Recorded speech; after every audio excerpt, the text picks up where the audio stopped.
we get kicked off then. So thank you so much. It's incredible to see so many wonderful people here today. We are so excited to have this female founders and investors event here at Wise HQ. You'll have seen outside there are some balloons that say one on them. That's because we are celebrating 1 year in this wonderful new building. And we originally over in Shoreditch High Street. Wise, as a lot of you might already know, is one of the UK's biggest and fastest growing fintechs. And we had our roots here in Shoreditch in London. And we are growing rapidly. And we have been running since 2011. And this is the first year in our wonderful new offices. So we're so glad that you're able to join us here this evening. My name's Hannah McGrath. I'm a business content editor here at Wise.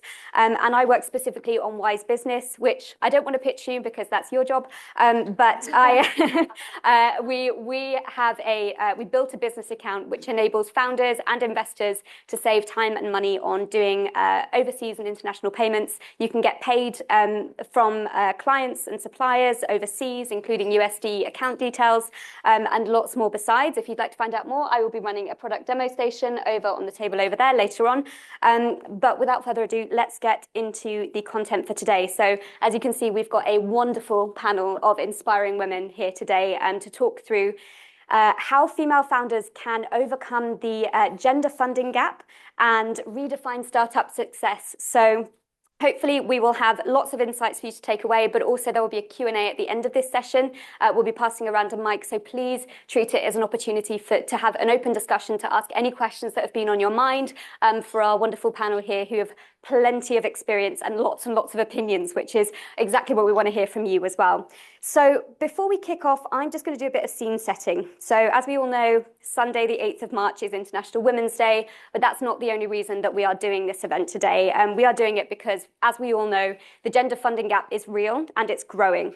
So I just want to point out that when we refer to women and female founders, this also applies to women and non-binary people. And we're also keen to hear from any men here in the audience this evening. I know a lot of you, I've seen a few of you here this evening. And you are also a vital part of this conversation. It's by working together with the whole ecosystem of startups, investors, and decision makers that we can start to make some progress towards a world in which these challenges are not as urgent as they are today, and where we can be discussing other things on International Women's Day apart from how we get funding and how we overcome structural inequalities. So at Wise, we like a data-driven discussion. So I'm going to start with some stats, and some of them are quite sobering. So in 2025, just 2.3% of VC funding globally went to all female founding teams versus the, that's it, Nina. Versus the 241.9 billion, that's a $250 billion awarded to all male teams. And with the rise of mega rounds in the US and Europe from the AI boom, the funding gap is growing. So just 7% of founders in AI are women. So if you look at the odds there, that's 6.7 billion of all VC funding globally versus 241.9 billion. So we have such a long way to go. According to the latest RISE report on female entrepreneurship in the UK, which was published this year, it surveyed 2,000 female entrepreneurs in the UK. 45% of them cited access to funding as their main barrier, and 78% of them said that they had negative sentiment on public funding, which is things like grants, and 73% said that their sentiment on backing from private funding, such as angel and VC investing, was really negative as well. So people are having really bad experiences out there, and I'm sure a lot of you are here today because you have had similar experiences and would like to find out routes and strategies for overcoming those challenges. There was also a report from the House of Commons Women and Equalities Committee, which found that women are serially under-resourced, underfunded, and face significant structural bias when it comes to fundraising. The report found that this is partly explained by the lack of diversity in decision-making teams. So female investors are twice as likely to back women, but women hold just 15% of positions on investment committees. So that's a problem as well. And then when they do access capital, women are receiving significantly smaller loans than their male counterparts, 68% less. They also typically launch their businesses with 53% less funding than male founders. And the average deal at the moment from male-led AI startup in the last year was 5.3 million, whereas for female-led AI firms, it was just £800,000. So it is quite stark, isn't it? It's clear that women are missing out on leading the businesses of the future. And of course, these challenges are also compounded further for women from ethnic minorities and underrepresented groups. It becomes even more difficult if you face other structural inequalities beyond just being a female founder. And that same report from the Women Equalities Committee found that if women started and scaled businesses at the same rate as men, it could add an estimated 310 billion to the UK economy, and that there are 1.1 million missing businesses as a result of these structural difficulties. And this is the kicker. This is my favorite stat. This is all despite research showing that women-led businesses deliver 35% better returns than those founded by men. So it doesn't even stack up commercially.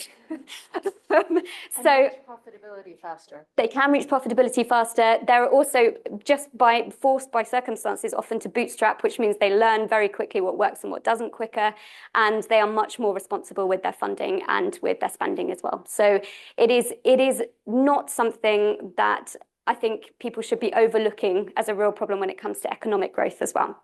So that's what we're here. That's the context we're here to discuss. And I am delighted to be joined by a fantastic panel of women to help us discuss it. So I'm going to hand over to you guys to introduce yourselves. If you'd like to kick us off, Nina. Oh, hello. Thank you so much for having me. Happy International Women's Day. Every day is International Women's Day. I've decided. I'm Nina Mohanty. I'm the founder and CEO of Blue Money. We are a fintech company serving immigrant communities focused on building financial resilience and wealth longer term. My exes are currently more famous than I am for now. They include MasterCard, Sterling Bank, Klarna, to name a few, but we're working on it. I've been on my journey now for, what year is it? Almost 5 years. Have raised about $2 million in funding, launched a regulated product, and have lived to tell the tale. Somehow, magically, I'm still standing. So very much looking forward to this discussion. Fantastic. Hello, everyone. Thanks for having me. Hopefully this is on. Yes, it is. I'm Meera. I'm one of the investors at 13 Books Capital. We are a London-based fund investing in and adjacent to fintech at the early stages, and that means Series A and seed really predominantly for us. I've been at the fund now for 6 years, joined during the very early days of us being set up, and very interested to have a frank and genuine conversation about this. I think I can understand a lot of frustration, I think, from all of us in the room. So very interested to hear everybody's views around it. Brilliant. Thanks so much. Over to you, Sangi.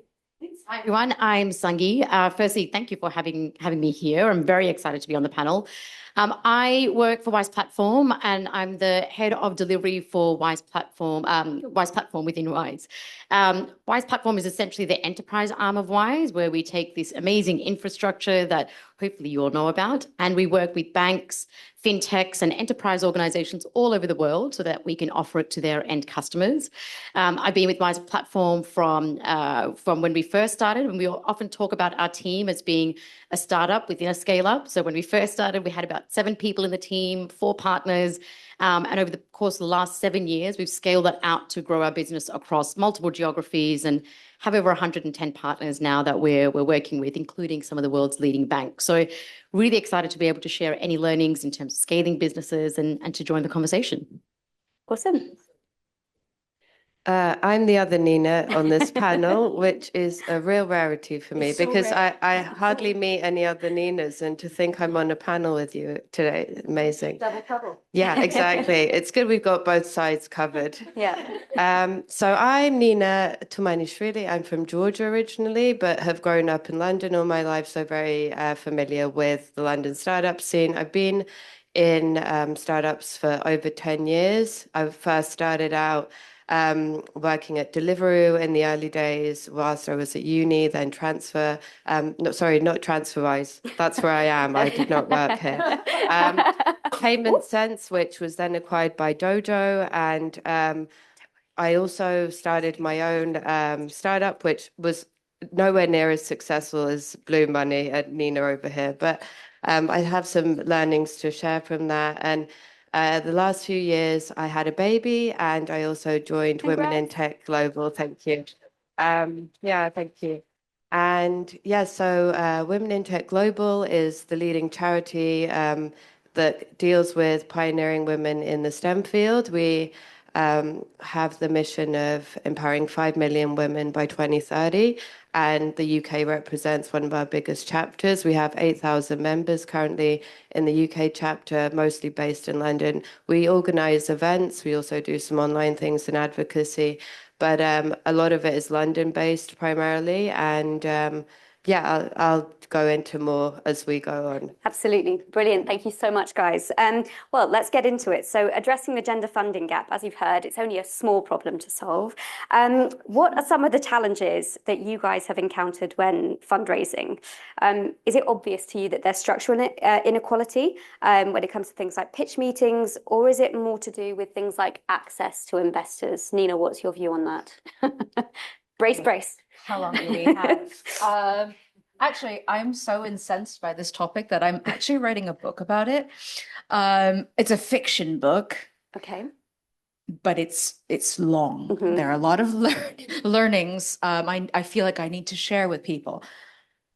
I was raised by two immigrant parents in the Silicon Valley, so I grew up with startups all around me. My father is a multiple-time failed entrepreneur, but we don't call it failures, we call them learnings in our family.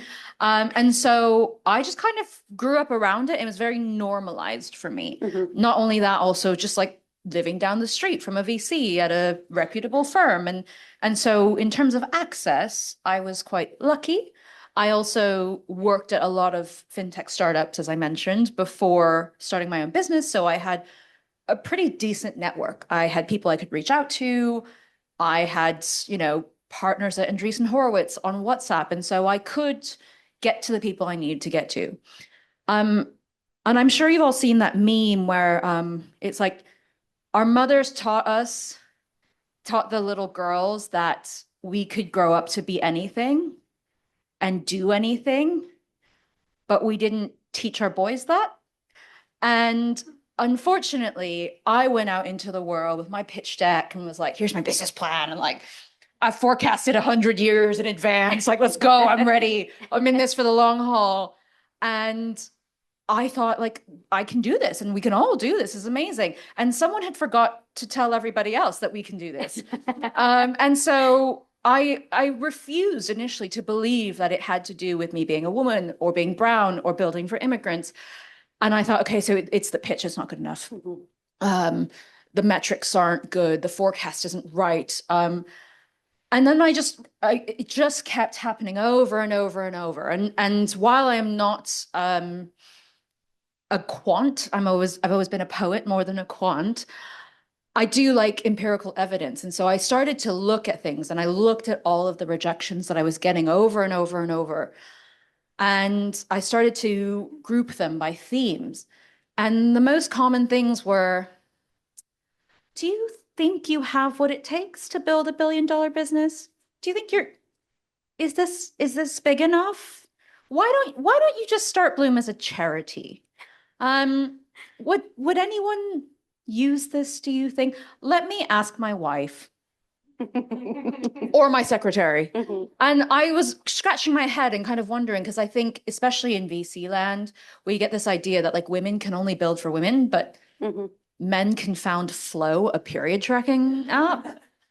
So I was very confused by this. And so I finally just had to not admit defeat, but come to the realization that actually the body in which I live is going to dictate the way that people interact with me. So first, yes, there is a problem there. I'm sure other people have things to say about that, so I'm going to stop right there. Okay, Nina too. Over to you. I mean, yeah, I loved that, Nina. So, I mean, I was thinking of approaching this question with like the two key challenges I had when I was building my business, which is, it's fair to say was ages ago. I'm from like the old era of female founders, pre-COVID and, pre all this AI craziness. So I feel I'm in a kind of different era, but I mean, for me, the key challenge is I was first time founder, fresh out of uni, had no clue about anything, just a deep desire and determination to bring like my dream and vision to life. And for me, the key challenge was, how do I build this thing? And how do I raise funding? And so for me, it was MVP. And, I would somehow get meetings with some early stage consumer founders, which are very rare, by the way. And I was only building consumer tech. That's the only interest I had, which, by the way, is very frowned upon in London startup VC circles. So when I'd like rarely find one and they'd have a meeting with me, they'd of course, tell me to come back when I had more traction. But the thing they'd all recommend is go and read the Eric Ries Lean Startup book and go and build an MVP, because they knew I was non-technical. I was a solo founder. I didn't have money, so I couldn't go and like hire, technical team. And of course, no developer wanted to work with me because I had no reputation. I had no money then to hire them. And, anyone that was a good sort of CTO and co-founder was out building their own startups or working for Meta and Google, being paid like over 100K a year to kind of build those things. So really challenging. But anyway, I persevered for the first 2 years. I worked, I mean, not the whole time, but I basically hired like 2 student devs after I got out of uni and I went to King's. Because, the first thing I did was start calling startup agencies and being like, how much would it cost to build this thing? And they were like, oh, it's over £10,000, which I didn't have. And then the devs that I met at the King's, like, Tech Society were like, okay, pay us £20 an hour and we'll build something for you. I was like, okay, I could sort of make this happen if I get this silly temp job in Clerkenwell. And then my best friend was working at a restaurant as a manager and she got me a waitressing job in the evening. And I hired Clarence from King's College Tech Society. And he was like working in this co-working space that I got free access to in Clerkenwell. So I was like at my silly temp job in an advertising agency, then running to see Clarence, at lunch break, and then going to do my evening job at the restaurant just to get this silly MVP built, which, by the way, never launched because Clarence's code was so bad that no one wanted to like take it over again. And then, it was back and forth between Clarence and Billawall, and like it was going nowhere. And then finally, I managed to get like 10,000 from my mum, who was the only person to back me. And I reached out to this outsourcing agency in Belarus, and they kind of got like an MVP together, but it wasn't really slick or anything that I could launch in London with. But it got me access to like my first angel investor, and then that got me access to like a functioning app, which I finally launched. And then I got a bit of press from that, and the app was called Tube Chat. Which was a kind of offline messenger for the London Underground. And my whole dream was, how do I connect strangers in real life to actually interact with each other in person and use tech, which has become this disconnecting tool, this tool for disconnection to actually bring people back in real life. And I'm lost now. I can't remember where I was. But yes, something about Tube Chat. Yeah. Tube Chat, and Tube Chat, yeah. And you basically had you did the definition of bootstrapping. Yeah, it was really intense. Anyway, I got some funding. I raised 300K in the end. Wow. And I got Tube Chat out, and I finally had an app that I could say I launched on the App Store. And that to me was always the dream. And I thought once something is on the App Store, everyone downloads it, you become like Whitney Wolf Herd next week, right? Because that was my biggest challenge. But to kind of round this up, basically what I want to say is, first of all, don't just focus on building an MVP. Like, the most important thing is validation, and you can do that without even building a tech product. And whilst I was in the trenches trying to build this tech, this app, a guy came along in Old Street Underground tube station, and he just literally had 100 badges that he gave to strangers that said tube chat ? On a badge. And all my friends knew that I was launching this app and like throwing myself at it completely.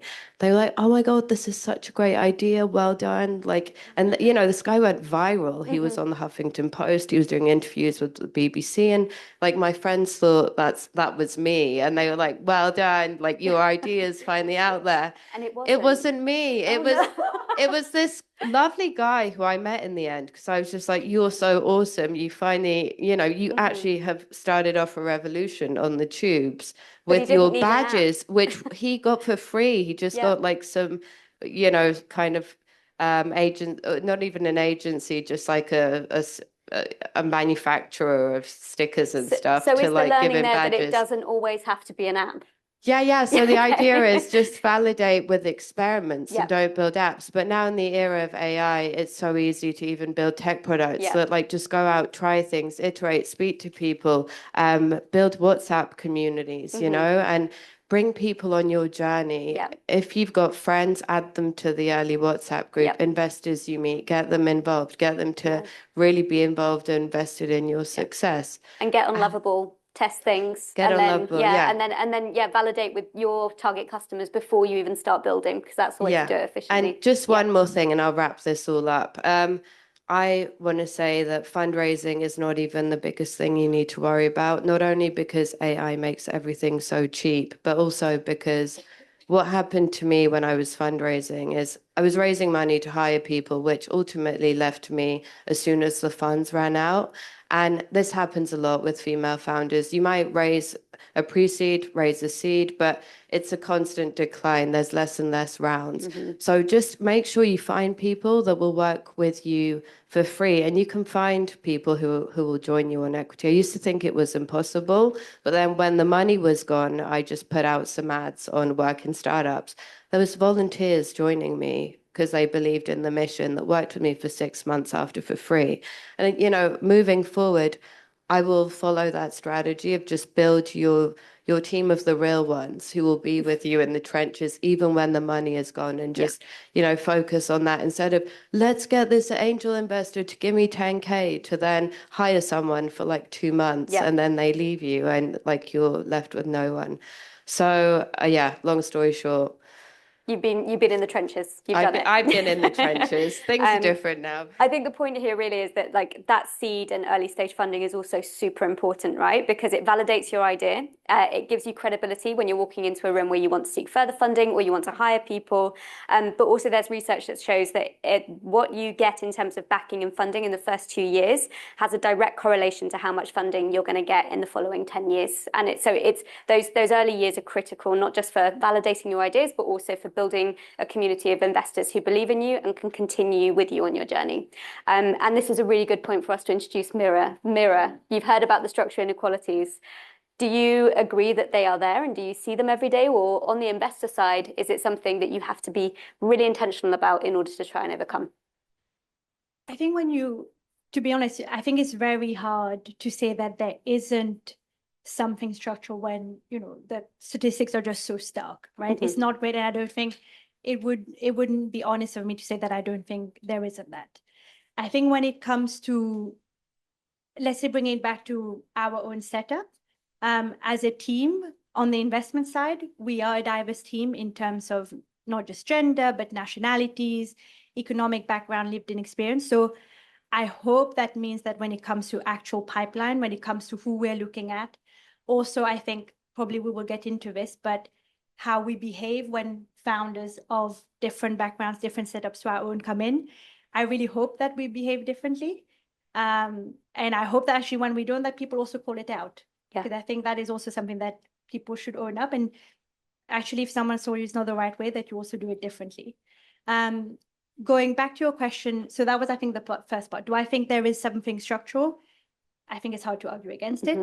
And I do agree that actually it's manifold about what are, let's say, the different causes of it. I do think that if money sat in many more people from different backgrounds, it would change things, right? And I think we shouldn't discount that. I think there are research done about how that changes. So I do agree that point. When it comes to the other point I think you wanted to chat around is maybe bringing it back to, let's say from our side in terms of therefore, what are the practical steps that I care about when I'm looking at a founder, at a company, regardless of who the founders are?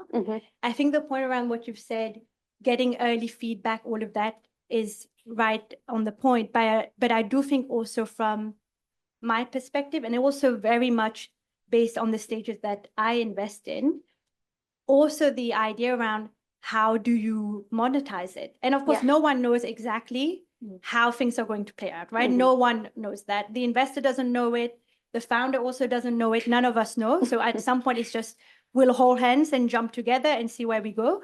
But I do think that as an investor, you do want to hear it. You do want to get a sense of how that may happen or what needs to happen such that this is the end goal. So I do think being able to articulate that is very important, is very crucial, especially for where we're at. And I'm happy to go into more detail around that, but I think it therefore also goes into, you made the point earlier around who are the investors that back you at that stage. I think that also then gives you a sense of having an investor that understand the kind of business model you're going to approach, the kind of timeline it's going to take for your particular company, because there are some things that maybe will go 0 to 1 in 1 year, and actually ones that will go 0 to 1 in 3 years. And it's a different assessment, but you need to make sure that your early investors do understand that. Because also, and I'm happy to go into this later on, as you go through the next stages, me as an investor, I will also always ask the earlier ones, what has been your experience? So it does matter who you choose to bring alongside you from the start. So I do think it's both sides. Investors spend a lot of time trying to figure out whether it's the right founders. Founders should also do their full DD.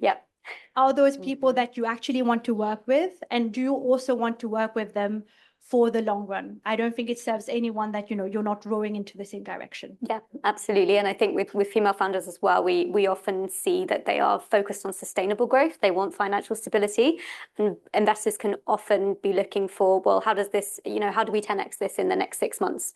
And so there is this complete disconnect when it comes to the mission and the values that the female founder wants to build their company around, and what the investors are asking for in return for their money and their capital. Do you find that, Nina?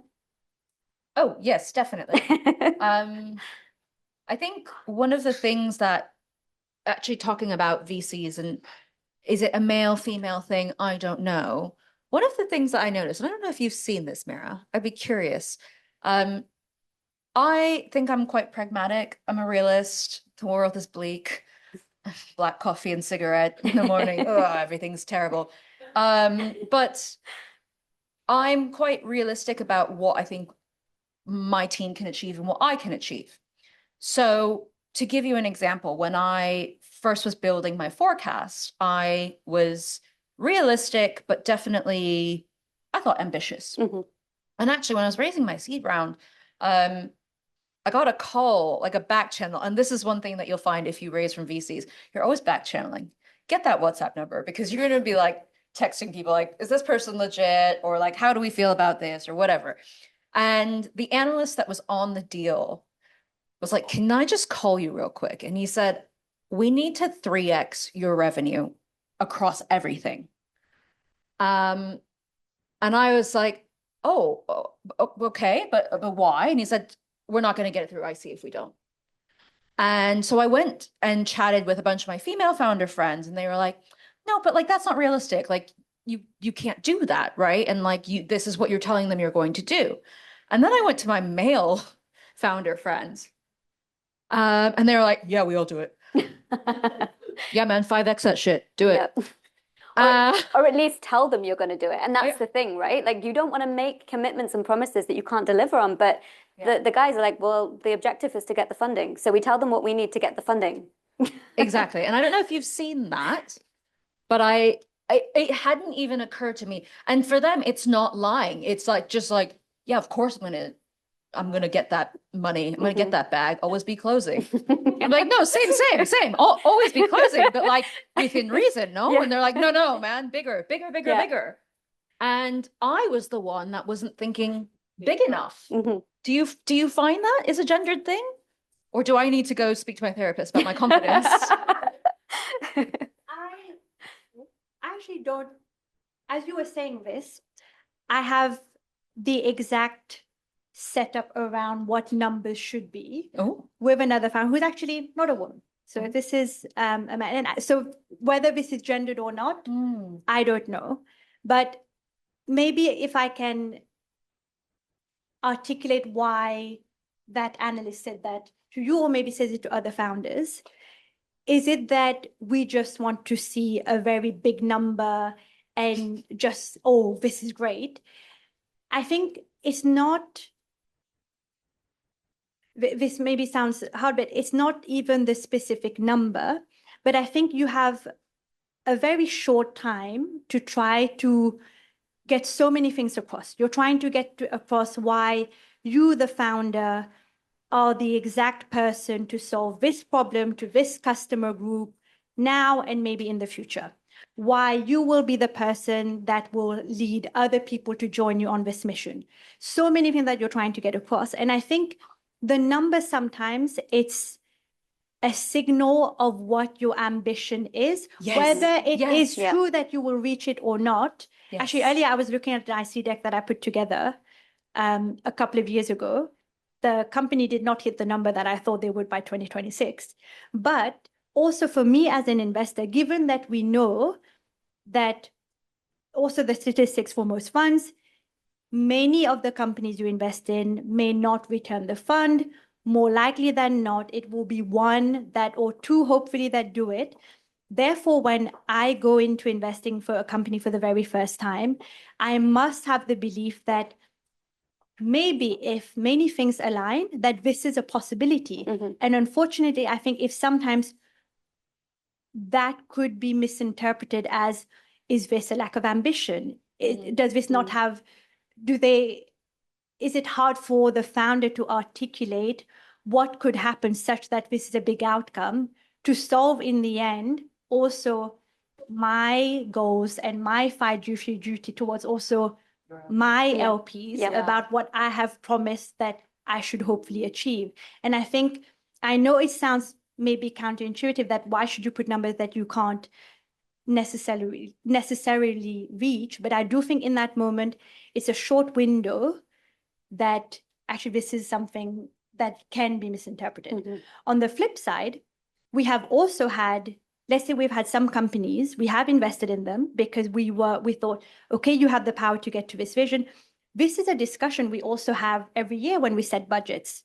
This is a continuous discussion actually, because in many ways for me, I would rather someone aim to, and I don't mean this to sound flippant at all, but I would rather we set the goal to 3x and we land at 2x.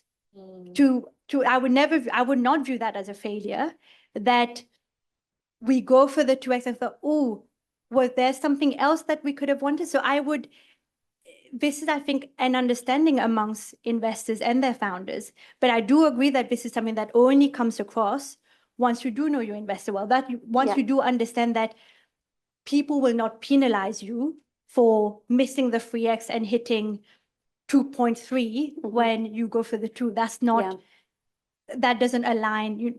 I think as long as you set those goals and everyone is aligned, this is not what you will be penalized for. But hopefully that answers a bit. Short answer is have more audacity, ladies. Yeah, I think if you want to get backed, back be yourself. audacious. Yeah, Just like back yourself. Put the biggest number you can put on that deck without laughing. Yeah.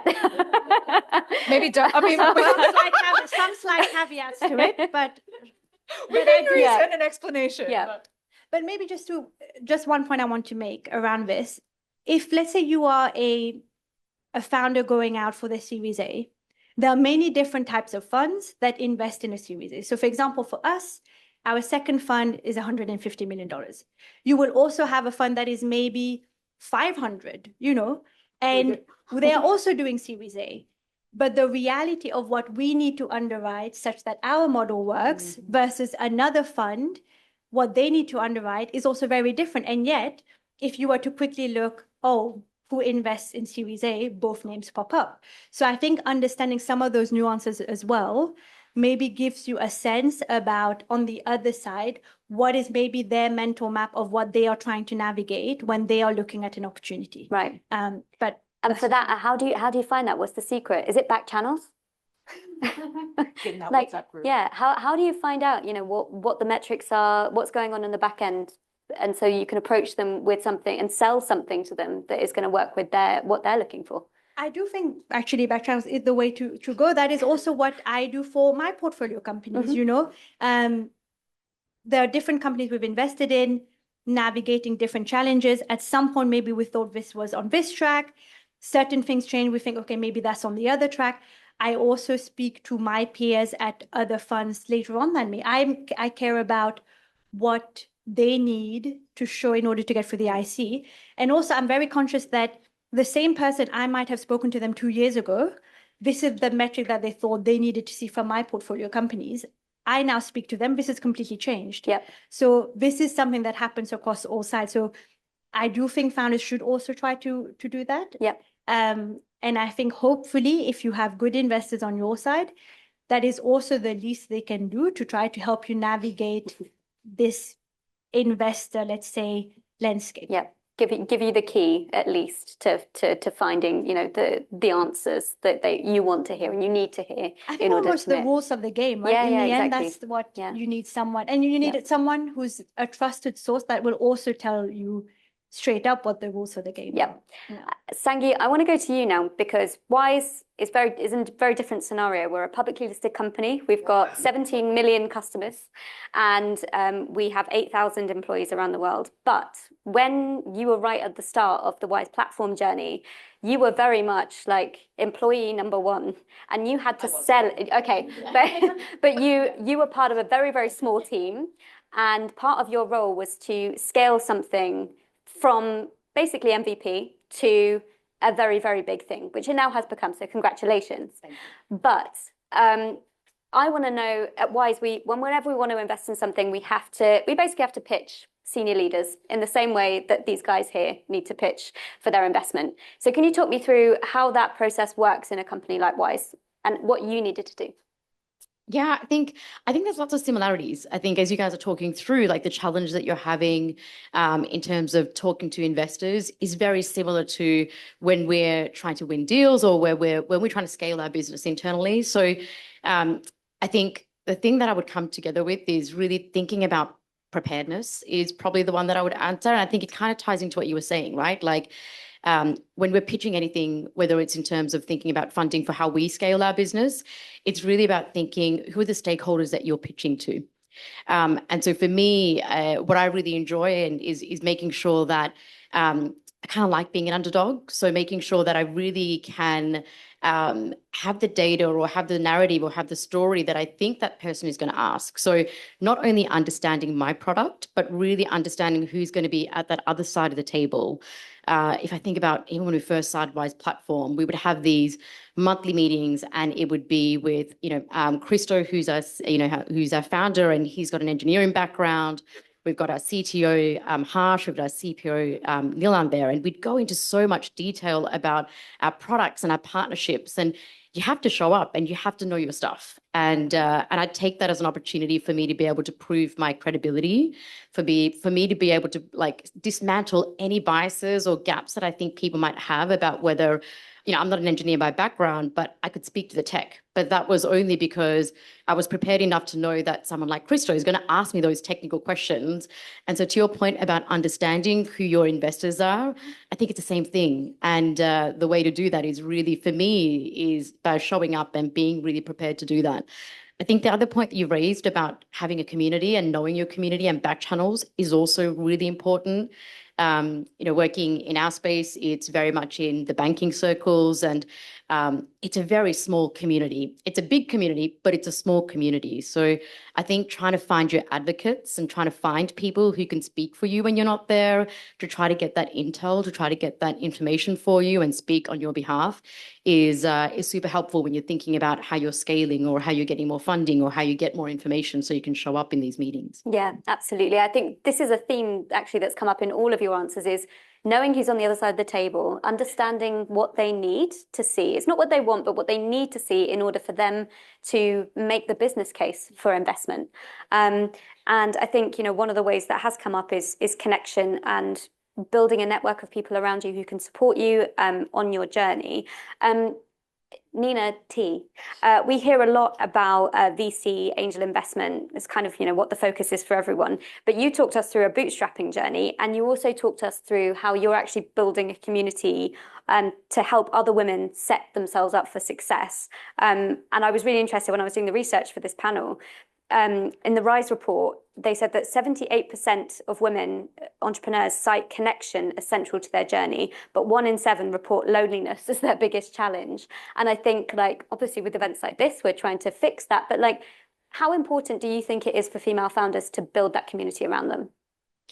I love that you're asking me about loneliness because it's something that I'm deeply passionate about, just for the female founder journey, but also societally and how we're developing as, the human race. And yeah, so I mean, my journey as a female founder was very lonely because I was a solo entrepreneur, and whenever I was working, it was mostly sort of male dudes in the co-working space who were all tagged up with their other co-founders. And I think it's 80% of female founders are solo founders. Mm-hmm. So our journeys are very lonely, right?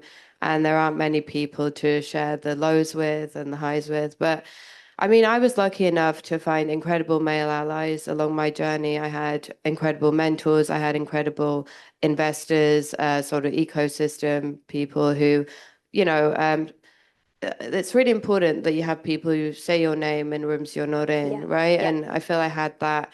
Where was I? Anyway, female founder network's really important. I love community, as you can see.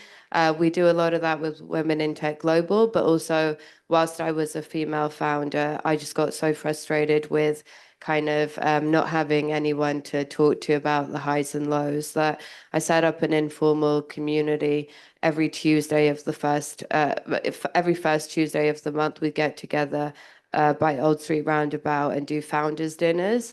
And the icebreaker was, there's a guy called Scott Belsky who founded Behance, and he's got a messy middle curve that is relevant for startup founders. It goes, your early days is kind of like, eek, this is hard, then champagne, then whoops, then, it's just like a very good description of the startup journey.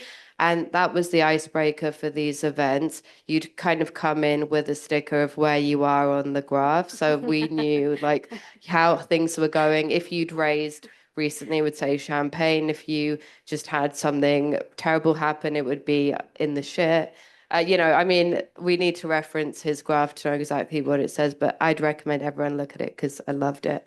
And yeah, that was really important for me. I've heard there's an incredible male investor called Scott Mackey who set up a WhatsApp group for female founders called the Maquettes. And that's been a sort of source for a lot of connection. And, the back channels, is that the term you guys use? So this is for female founders who are also sharing a lot of relevant advice and opportunities with each other. I think he's backed about 80 female founders now, and they're all in that WhatsApp group. And it's a great resource for sort of just asking ad hoc questions, finding talent, getting intros to funds you're looking for. And yeah, definitely female founders. We need more networks. We need more syndicates. We need more angel investor networks. But so how do we hack into that WhatsApp in particular? Yeah, I guess you need to get Scott Mackey to invest in you, but let's start more WhatsApp groups. We're really pushing that at Women in Tech Global. And I think there'll be a slide at some point after, and you can join our WhatsApp group, and we may set up something for female founders if there is demand for it. So yeah. Awesome. You heard it here first. Yeah. Brilliant. Other Nina. So I mean, talk to us about your journey. Do you consider yourself to be a solo female founder? Do you have a team? Yes, I am a solo female founder. Interestingly, actually, the moment I realized, oh, it's because I'm a woman, is because when I finally got my CTO to come on board, I finally put his face on the deck and people started taking meetings with me. That's really bad. It's really bad. Or before they weren't.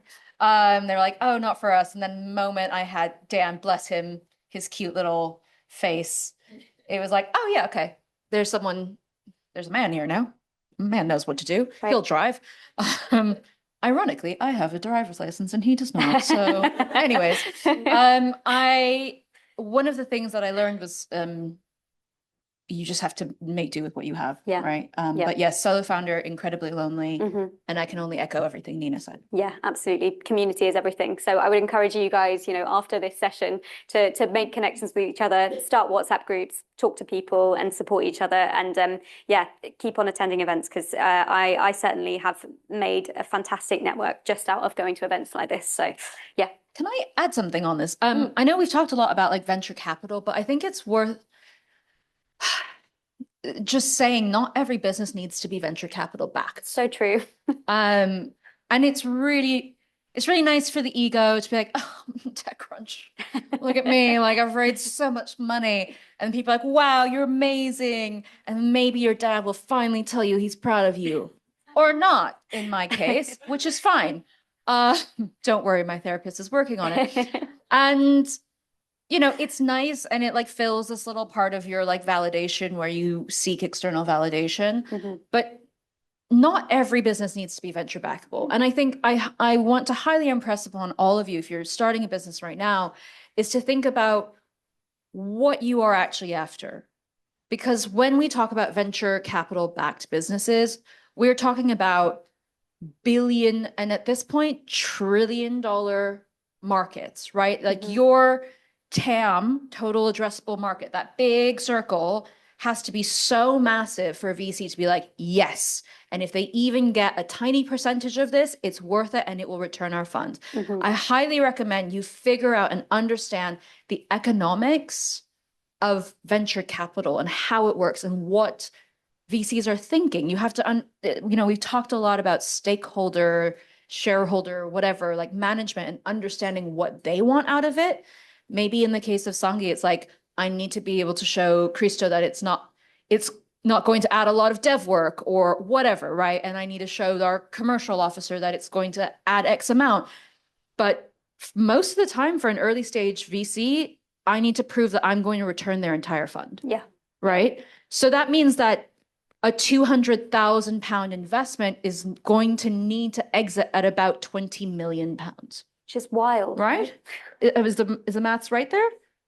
Yeah, I think that ish. The point that you're making is, the point that you're making, I think, is completely right. I think, actually, we were chatting amongst us before, but VC does get a lot of the space, right?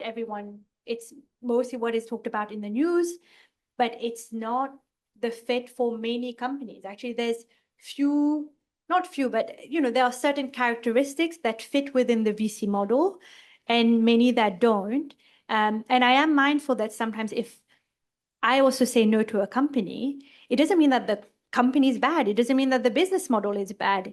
It just means we do not fit each other. Yeah. And I'm very mindful that regardless of who the founders are, that it shouldn't be taken away that, oh, what I have built or what I'm building is not credible. It's not the right fit for us. But I do agree that people don't talk about it. I don't think it's as, there's also not as much information, I think, out there around what else are different, let's say, funding avenues, depending on the different kinds of business that you're building.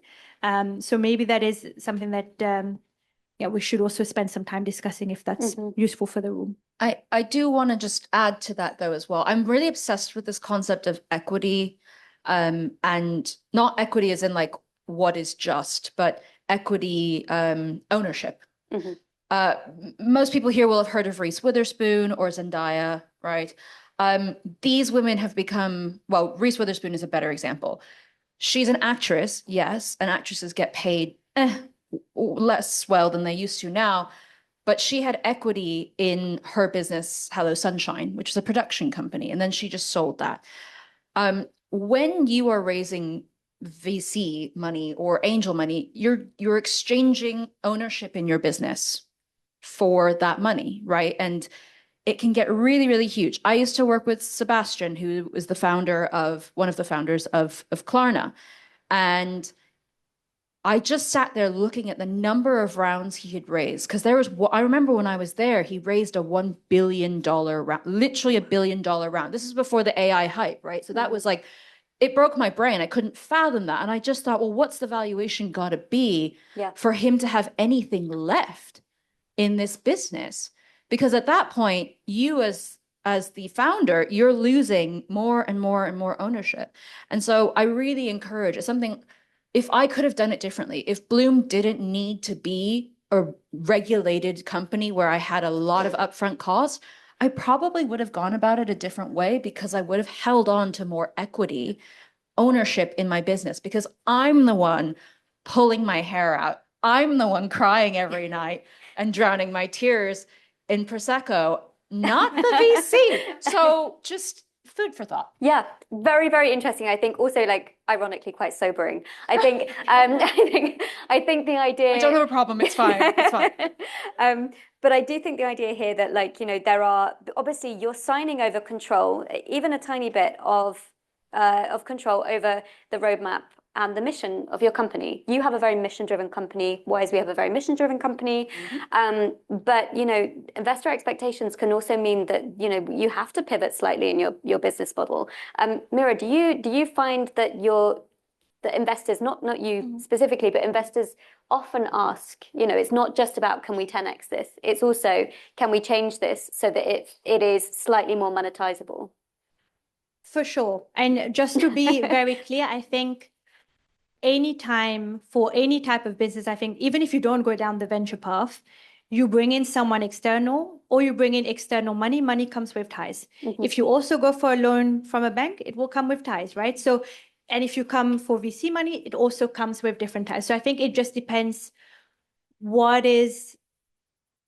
kind of setup is acceptable for you that helps you reach the goals you want to reach as a company. And I think only the founders can decide that. And what are the things that you're willing to also let go of? It will be ownership if you go down the VC route. The goal, of course, is that smaller stake of hopefully a bigger pie. That should be how it works. But your point around, does it change course? I think there is a distinction between, I think, the mission of the company, that I think your investors as a group should be aligned with what you're doing. Because otherwise, also your job is not to manage your different investors with different expectations. That is not a good use of your time and your resources.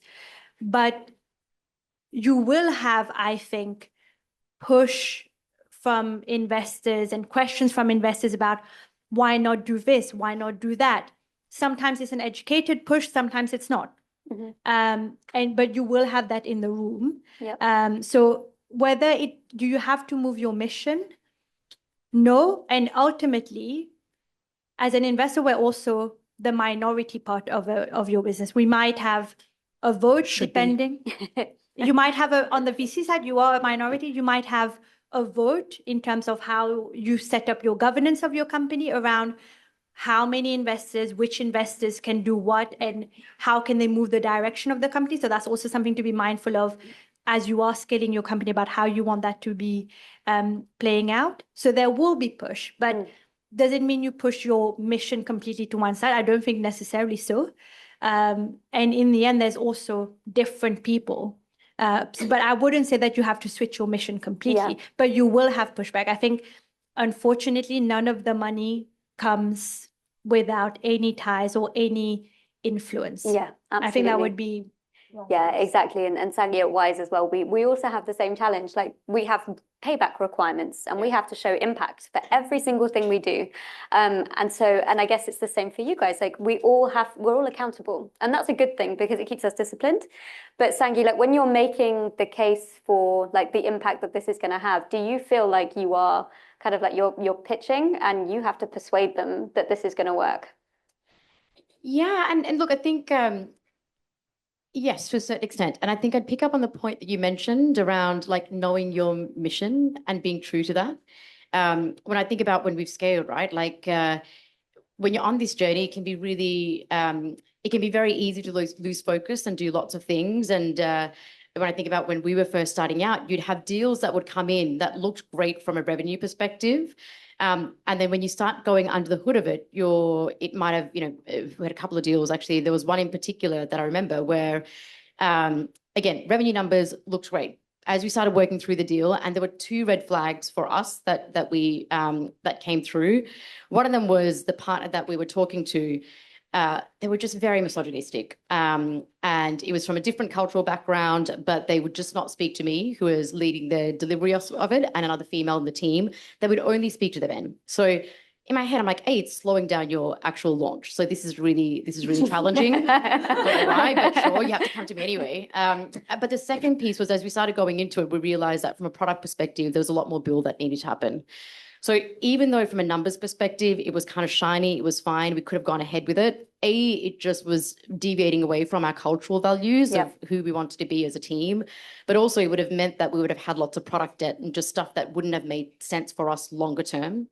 So ultimately, we came together as a team and had to make a trade-off decision. And I think the only way we could do that was having a real clear focus on what our mission was. And that was in the early stages, but we still get that today. So today we will have deals that will come to our door, and they may come from referrals, they may come from our investors, they may come from folks, they may come from, our C-suite. But we have to ultimately make the decision to know whether this deal is the right one for us to work on. And it really comes back down to like understanding payback, but really being clear on what our mission is and what we're trying to achieve. Otherwise, I think you set the wrong direction for the team or for your business, because you end up doing too many things, and you might have a short-term win, but that longer-term growth and that longer-term direction that you're wanting to take your company or our team just gets diluted in the way. So I think it's important to know your focus so you can make some of those trade-off calls early on. Yeah, absolutely. I want to turn now to technical expertise. Nina, you mentioned earlier that you weren't a technical person and you relied on poor Clarence. And I want to talk about in male-dominated fields, especially when it's like SaaS or you're building a platform. There is, as Sangi has just mentioned, and Nina's mentioned before, there is just this assumption that it's the bros that do the dev work, and it's the women that do the marketing and the business strategy and all of that. What are some of the best strategies that you found for overcoming some of those biases and some of those some of those challenges? So I'll go to Nina one first. Do you mean as being trusted? Sorry, it's the song. I think so. Yeah, as a female leader who can lead technical teams. Yeah, absolutely. I thought about this a bit, and the answer that was just super clear to me was just be too good so they can't ignore you. Like build the best product, hire the best technical talent, bring people into your mission. Sure, in the early days it is really hard to raise funding, but again, in this day and age with the AI tools available and the access to talent networks and incredible people living in London, like you can make things happen, right? So yeah, just be too good so they can't ignore you. And just from my experience, the way you want to raise funding is to have investors coming to you. And they very much operate under herd mentality. So it's like, if one moves, then the others might be interested. Except Meera. And yeah, I had a bunch of stuff I wanted to say for like bashing investors, but I won't, it seems like we're on another topic now, so I won't go there. But yeah, no, I just wanted to say, like, I'm really passionate about consumer tech, and especially in London, like, it's just very tough to be a consumer tech founder, and we always get boxed into like B2B and SaaS. SaaS was the thing back in the day. Now it's AI, and in between somewhere it was blockchain, and it's like, please stop like having to adapt to your mission and purpose and all these things just to fit like whatever the investor community is now like excited about, and just to help put into perspective how crazy their logic is. There's one female founder in 2025 that raised a third of all female funding that went to all the female founders in the whole world. And she's Meera Mohanty, who was the former CTO of OpenAI. Really happy for her.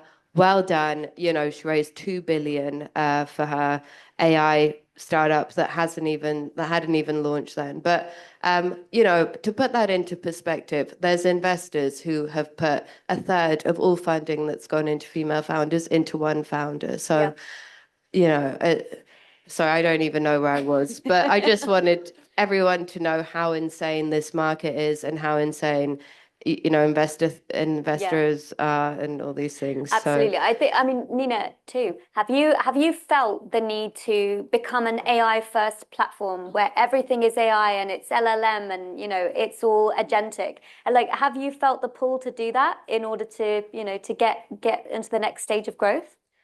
Yes and no. I think I've been actually wrestling with this quite a bit.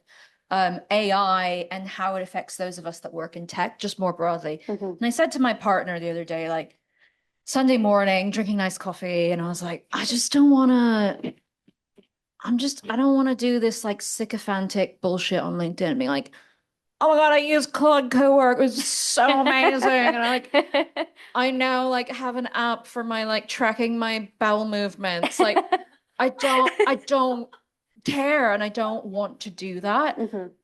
I'm also not going to crowbar AI into my roadmap. One, because I serve immigrant communities who are often low to medium income, and therefore it would be irresponsible for me to do so and shove AI that is making mistakes and still hallucinating down their throats. Yep. But second of all, you know, for me, it's a bit of like, have some integrity. I had people say, like, actually a partner from Andreessen Horowitz, she was like, yeah, go ahead, just make it bluemoney.ai. You'll close your round like that. And I just went, but for what? And I actually played around. Unfortunately, there is a bit of like a sheep mentality with some VCs where it's like founders too, by the way, they're very quick to jump from blockchain to AI experts. Yeah, and like find the hype. Those people are actually really good at raising. If you can like put it on your deck and convincingly back it up and actually have a business. But for me, it didn't make sense. I didn't want to crowbar it in. Instead, I chose a whole other lane, which was, hey, Mr. Miss VC person, I think AI is great. I'm not a Luddite. I'm not going to put my head in the sand and just say, I'm never going to do this. What we are doing is augmenting our productivity within the team. We're using Cowork or Copilot in the engineering team. We're using this to for our AI marketing, whatever. Like, this is how we're using it to create processes for our operational team, things like that, that make us more productive so that our product is better. And I think ultimately that's how I've approached it. I think people have raised far more money than I have by just being like, AI for cats, but it's not for me. Yeah. Okay. That's really, really good to hear. And yeah, Meera, what's your take on that? I just want to add, because actually as a team, this is something we've been grappling for. So as a reminder, we invest in fintech. That's what we do. And you have some companies which similar approach to you, where they are not an AI native companies. Of course, they're using a different AI solutions that helps them across different facets of their business. And that's great. And why shouldn't you try to see what works best for you?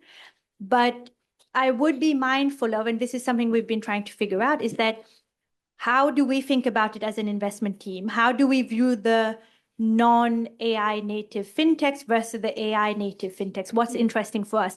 Does it mean therefore, okay, we therefore don't look at anything that isn't AI native?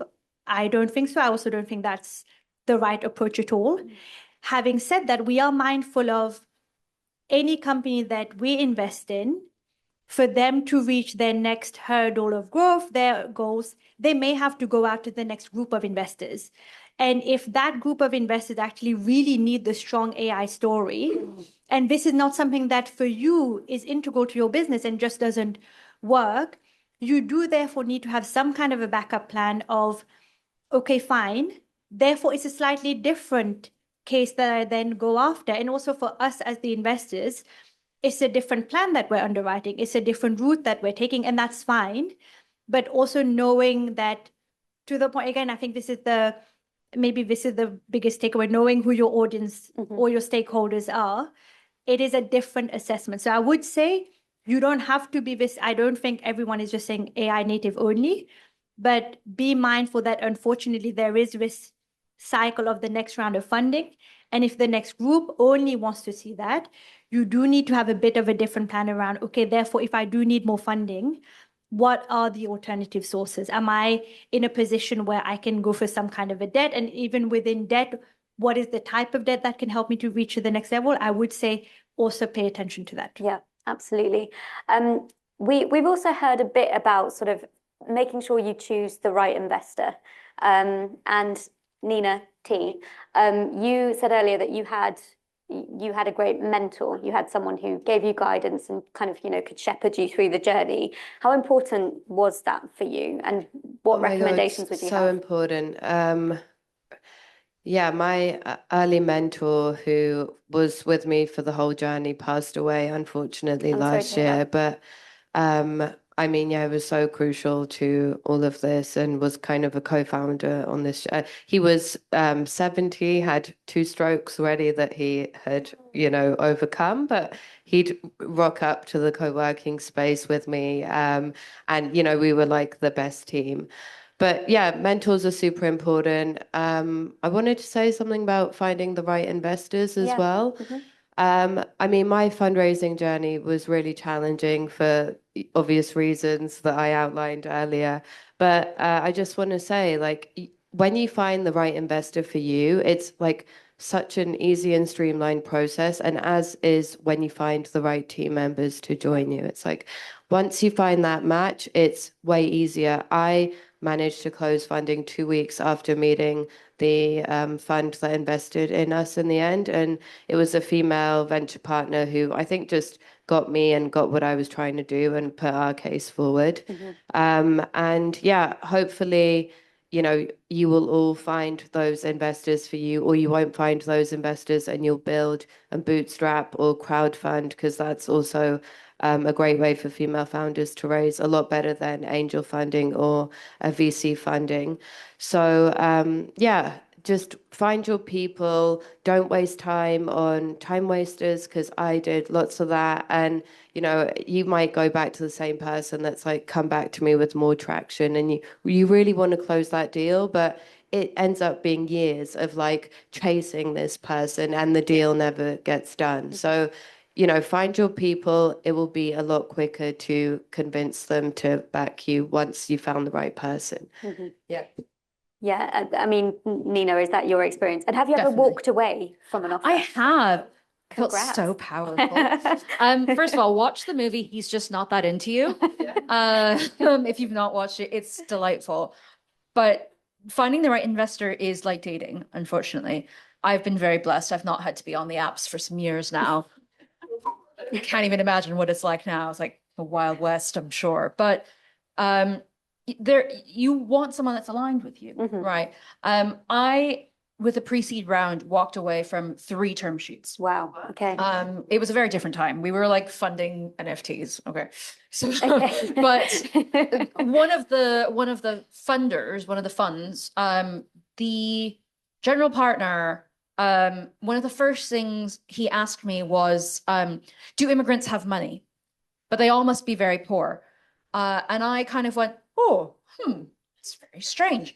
And then throughout the journey of us going through IC and everything, he's one of the people that like refers to Nanny by Nanny, like Nanny doesn't have a name. It's just like, oh, Nanny's gone and done this. And people were resources in his life and not human beings. And that didn't sit well with me, because I'm building something for a community of people who he didn't see the humanity in. And so that grated, and I walked away from that term sheet. Thank you. I actually walked away from a term sheet recently, for the seed round, and this guy was like, yeah, we're gonna, oh my gosh, it was amazing. He was like, let's say like 17 pre. And I was like, oh my God, that's amazing. The valuation wise. And I was raising £3 million. So it was like a 20 million valuation. That's crazy. Like wow. And I just had bad vibes. Okay. I think we as women, we have to trust our guts, our intuition, Yeah. right? And I was just like, something is just not right about this fund. And I just felt, do I trust this person to be on my board and to champion my customer and do what is ultimately going to be right for the customer? It doesn't, maybe they disagree on the product roadmap, maybe they disagree on monetization, but are they going to do what's best for us to serve this customer? Yep. And I found out recently that there's this whole like, they have Epstein money, basically. Right. And like we're very entrenched in that. And I didn't even know then, right? But I was just like, something feels off. And that's why I walked away from that. So I think trust your gut. And I will also say this, do your own diligence, back channel. Most founders are very happy to give you a reference. And this is absolutely important. When you are raising a round, yes, you are asking, well, no, let me correct myself. You are not asking them for money. You are giving the investor an opportunity to get really, really rich off your work. And what that means is you are also interviewing them. So you do your references too, because I hate to break it to you, there are a lot of people who sit on panels and say, we love women and we love people of color and I love the world and like climate change is horrible. And then you are at your board meeting and they suddenly don't give a shit. They're like, we're not giving anyone maternity leave. Or, yeah, like screw this or whatever. And I've had that happen to me. Yep. So just drop someone a LinkedIn message. Just search, look at their portfolio. Who have they invested in? Let me back channel. Let me just DM them on, do we still use Twitter? Instagram and say like, hey, how was this person? Were they any good? Would you take money from them again? Because I know who I would never take money from again. And you best believe I will tell you. Yeah, yeah, absolutely. I mean, that is fantastic advice. Just on one point around You're not how about this. no hope not. No, but I do think I would completely echo what Nina just said. Do your own homework. For sure the investors are doing it.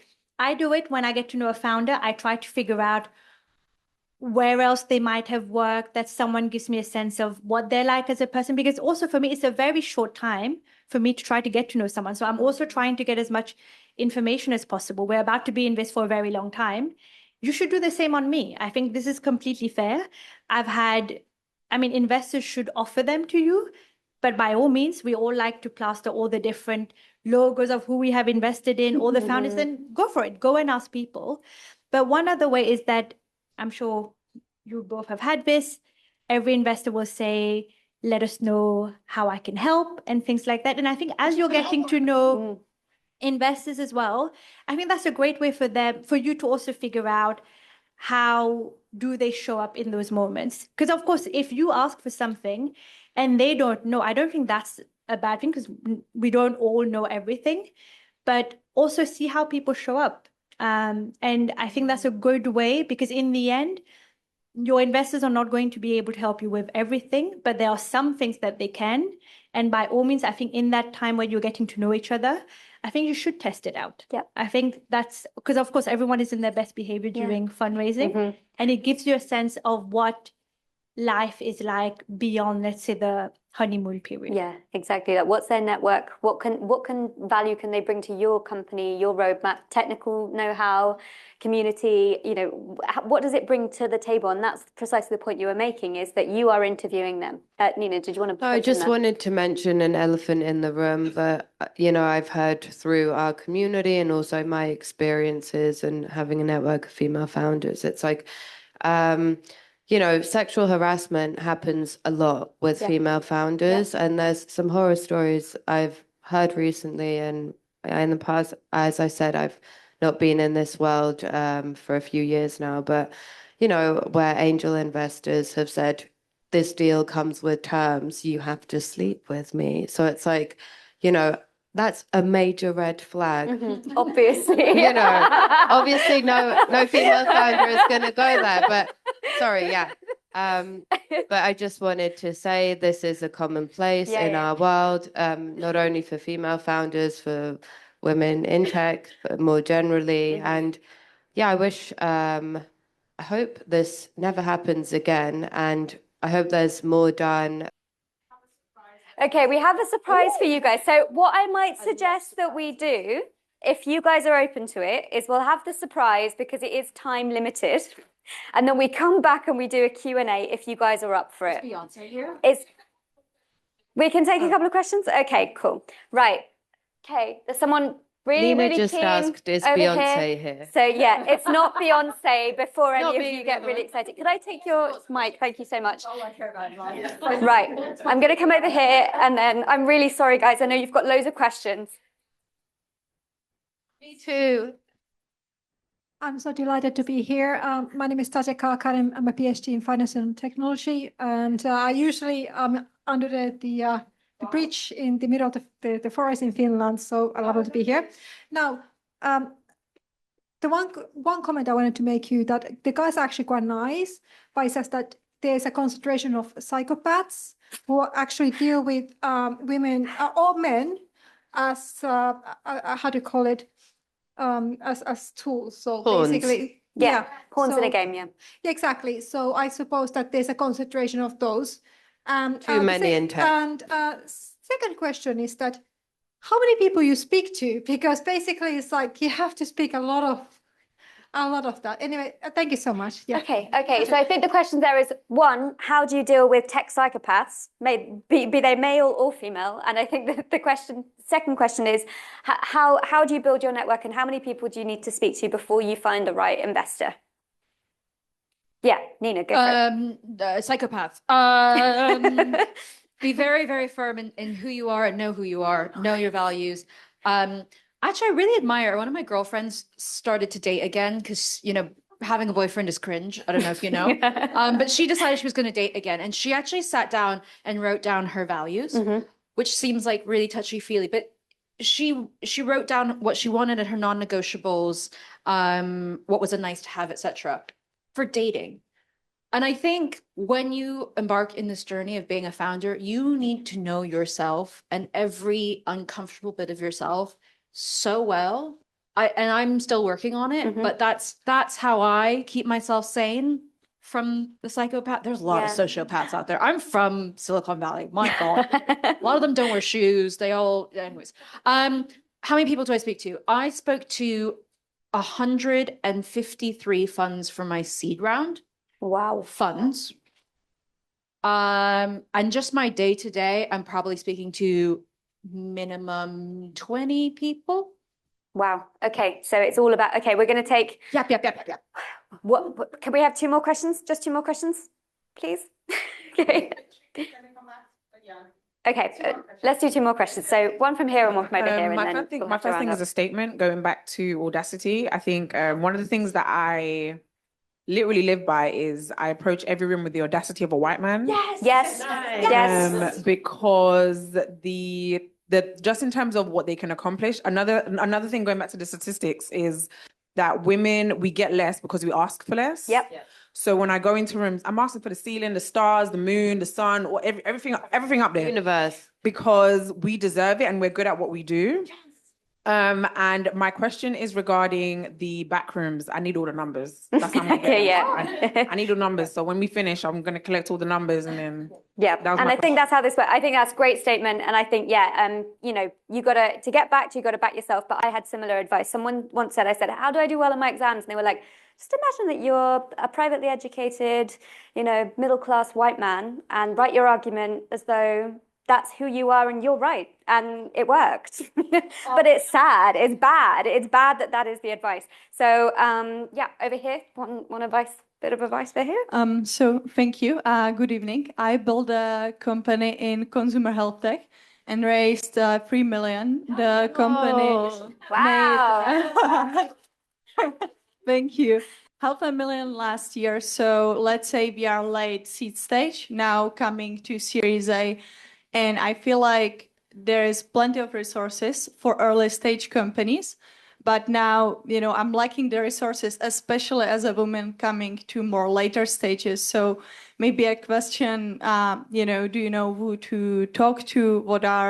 And I'm especially dealing with transforming the company from a startup where everything is very messy into something more organized so that we can scale? I think that's probably a question for Meera at this stage. Yep.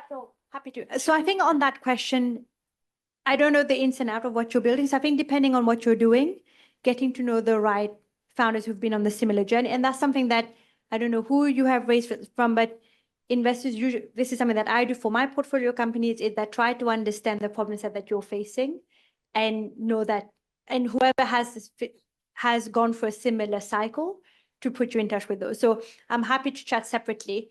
I also know very good funds on the healthcare side that you might want to chat to. So yes. happy to Awesome. Yeah, absolutely. Okay, I'm really sorry. We've got to close this up now, but I think what we will do, if you guys are open to it, it seems like we've got a lot of questions, is we'll do the surprises and then I'm going to check the time. What's the time now? 45? Okay, so can we just have a show of hands? Do we want another Q&A session? Yeah? Okay, so I think at 15:15, so in like 20, 25 minutes, we will reconvene the panel if that's okay, and we will just do 15 minutes of questions. But before then, we have this surprise, which we said was time limited. So very excitingly, we have some dessert for you from Humble Crumble, which is a female-founded business. You might have seen them in Spitalfields Market. It was founded by Kim Innes in 2018. She's a very successful UK founder, and they have pitched up here with some mini Humble Crumbles. So please go and take your selection. We also have another surprise. Kate, our wonderful events manager, is a trained florist, and so we have a bloom bar over there. And if you would like to go over and collect one flower of your choosing, Kate will wrap it in a custom ribbon for you. So something for you to take away. So you've got two things. You've got crumble, you've got flowers, and then we will return, I think, at probably 15:15, and we will run just a 15-minute limited Q&A session. So line up your questions. Thank you very much, guys. Okay, guys, I can see that everyone's having really good conversation. So I don't want to disrupt it, but anyone who does want to be involved in the Q&A, we're just going to reconvene it for, as I mentioned, 10 to 15 minutes to make sure that we've covered off all of your questions for our fantastic panelists. Then, of course, we're going to thank them for their incredible insights this evening. So, can I take... Has anybody seen the other mic? Are you sure? Hi. Okay. All right, this is great. So let's start off with you. Okay. I think this should be on. Yes. Yeah, this should be on. Okay, question from you. First of all, thank you very much. And I have a question. So we are all coming from different backgrounds and we have different temperaments, but we all will face a different set of challenges, and it will compound based on our not only gender, but also race for some people and ethnicity, etc. The question is, what are the practical, I wouldn't say even tools, but maybe what kind of advice do you have in order to succeed in these environments where, of course, it would be fantastic if those biases did not exist, but they do exist and we need to live in that ecosystem, how to succeed in them?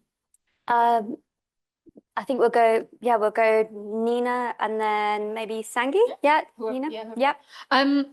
The life hack that I've learned is make it as easy as possible for other people to help you. Hear me out. Okay. Everyone wants to help and give and do, not everyone, most people, right? But people have really busy lives, right? Like I have 100 unread WhatsApps. It's atrocious. And it's usually like, oh, can you look this over? Can you connect me to someone? And I really want to help with everything in my heart, but life happens, right? And sometimes we have to pester our friends or our parents or whatever.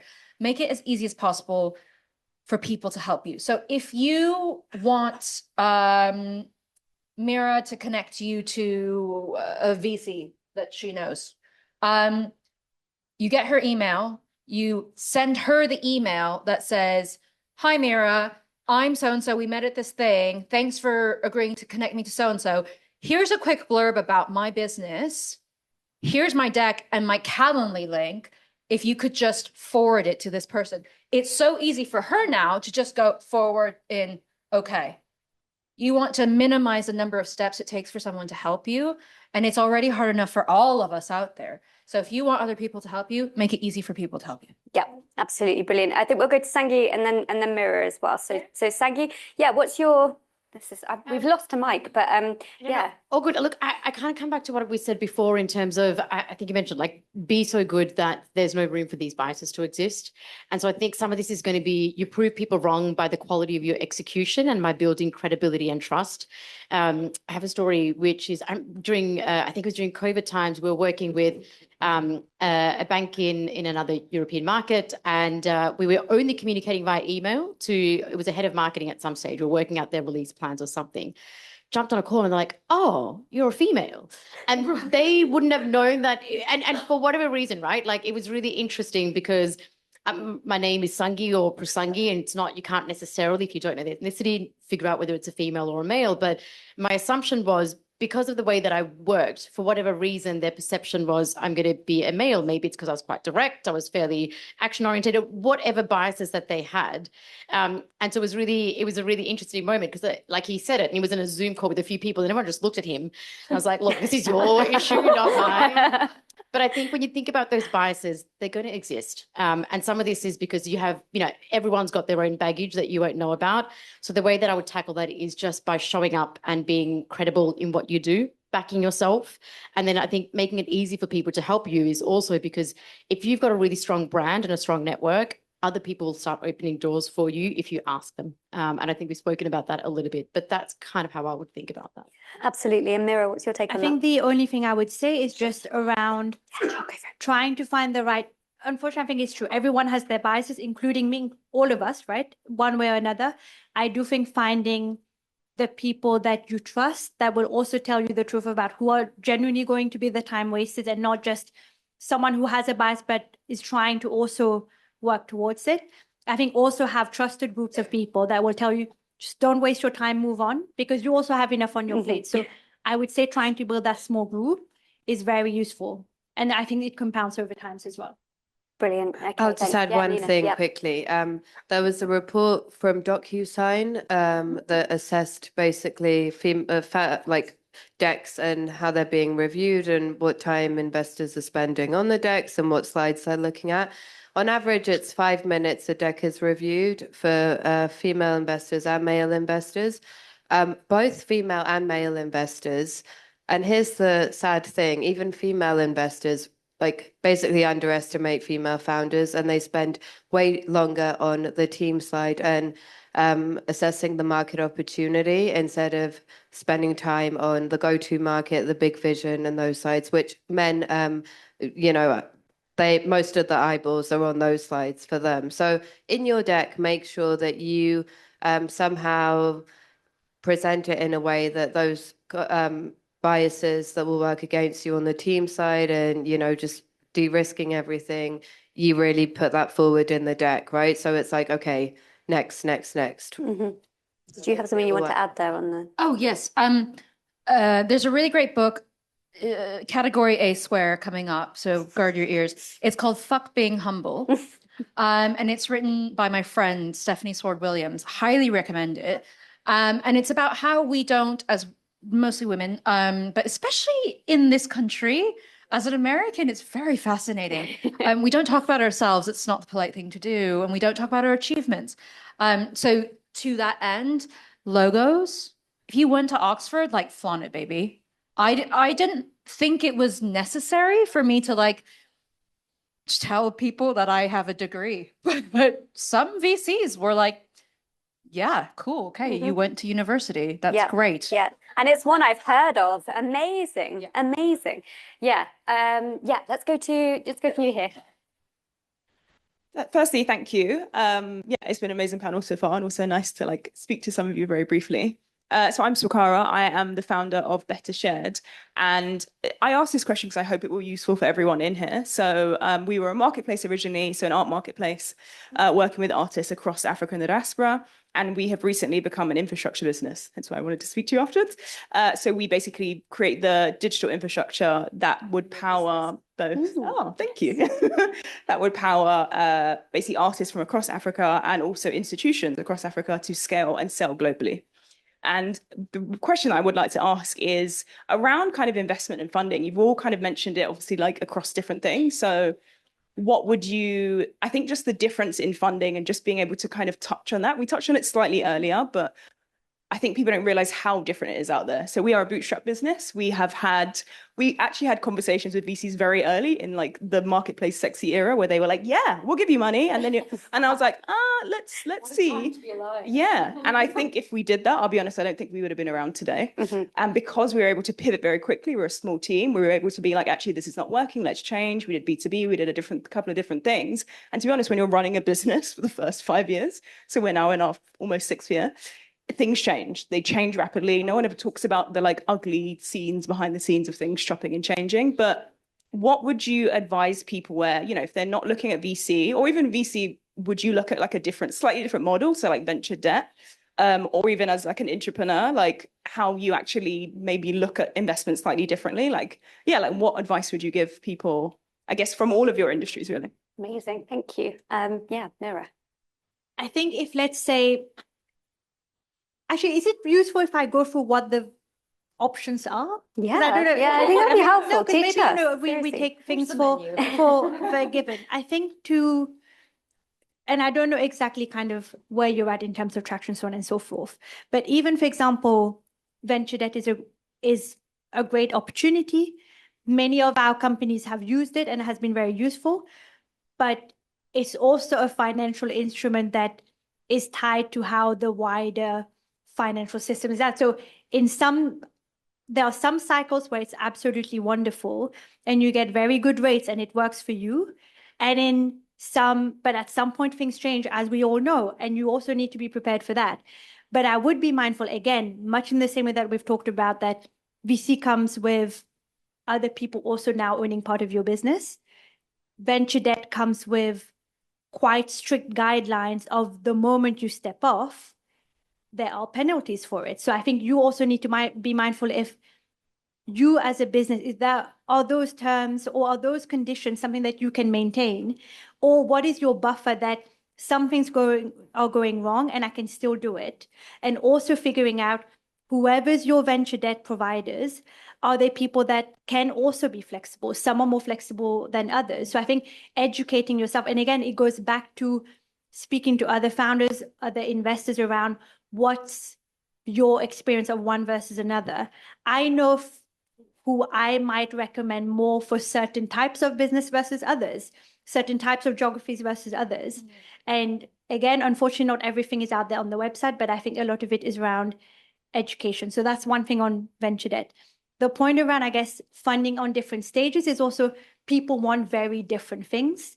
And I think, again, it's knowing that part of it. I think with, I'm losing but I think it's there the metrics that you want and also the outcome that always knowing, I think in the end, the people that are that are funding the business, what is the outcome that they're trying to hit, I think is the closest way for you to align. At this stage of where I'm at and where I want to go, are we aligned or not? Because if you're not, it's just a recipe for disaster, right? At some point, you're then having to manage people's ego or whatever else rather than concentrating on what you should be doing. Hopefully that explains it a bit. But in terms of other source of funding, of course, there are grants. They're not always enough, especially if, let's say, you're trying to do something like infrastructure where it will take a while, maybe for certain things to monetize. If you're doing something like a marketplace, trying to get both sides up and running at the same time. So it's not always, unfortunately, the right fit. But there are, I guess, ways of helping people to help you. Back to that point, like SEIS funding, there's a bit more in it for the investor, for example. There are, and again, different funds do SEIS and EIS also differently. So again, you should go and educate yourselves around what funds and how they're doing it and what it means for you and your bank balance at the end of it. I think that's also something that I would be mindful of doing. Yeah, exactly. I mean, I was reading that they have a very, very large fund specifically earmarked for female-founded businesses at the British Business Bank. It's not cool, it's not sexy, it's not Sequoia, but it's safer, it's government-backed, and they invest in mission-driven businesses, and they make sure that they are looking at like the founder story as well as the product. So it's not so return-driven. So there are other sources of funding that you can explore, which aren't just about like, can I 10x something? So. Just one more thing, I think someone mentioned it earlier. I think it was the other Nina actually. Depending on your business model, especially if you're a consumer service, crowdfunding can also be a very good way of you to also get the word out there about what is it that you're building, whilst also building a customer base that are your first users. They're very vocal usually as well in terms of feedback. So and of course that depends on your business model. I'm not sure if it's kind of maybe what you're trying to build, but for others in the room that are building something like that, it's not a bad way to also get started. So yeah, just to add to crowdfunding, 24% more funding on the crowdfunding platforms go to women and men, which is probably the only avenue for us where we actually have outsized, funds raised. Yeah, absolutely. Okay, time for another question. Yes, we've got one right over at the back here, because I know that I've been going to the front. So, question at the back. Hi, everyone. My name's Sabrina, like the teenage witch. Easy way to remember it. Firstly, I didn't realize that I stood for a stand-up comedy because there were some loot bags. I was so impressed. Thank you so much for today. Amazing, amazing event. My question is, I've been traveling for the last 6 years. I'm a previous tech founder. I'm currently scaling an AI company and also looking to invest as an angel. Where do I find, and I feel like I'm in the exact right room to ask, the AI women's, or just in the AI scene in London, because I'm new and I've gone to Luma, which is how I found this event. I have a few friends as well, but I would love to hear what you're doing to immerse yourself from real experience that you've actually been to and not the kind of, let's go for an AI ChatGPT wrapper. So that would be really cool to find out from the panelists, but also from the community as well. So thank you. Great, thank you. Thanks, Sabrina. Does anyone have any recommendations of like where the AI scene is at in London? Where does it live? Yes.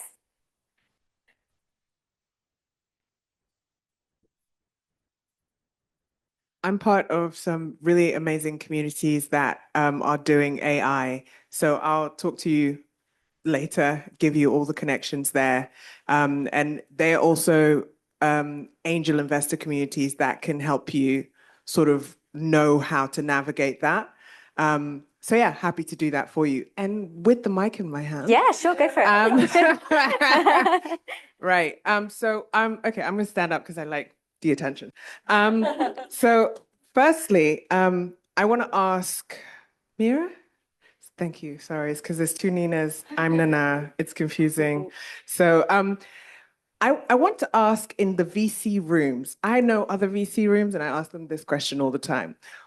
When you are considering the fact that there are a lot of women that are not in the startup ecosystem and they are not VC fundable, do you guys ever, and I know your money is tied up to, you have to give it out and get it back, right? But do you guys, is there ever a thought in terms of, okay, we're going to create a CSR and outside of venture debt, a CSR that allows for, as we know, statistically speaking, women do give you more return, that allows for money to be funneled into businesses and organizations of women who are not VC fundable? Does that ever happen?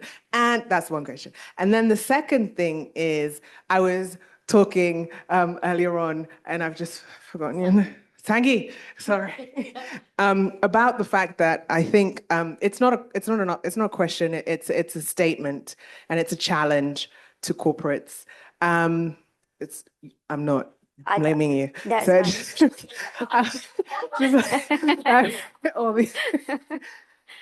the question, how female founders can overcome the funding gap and redefine startup success. I think we need to start from really classifying what a startup is, whether or not you are in the startup ecosystem, or whether or not you're a business owner, because you'll save yourself time.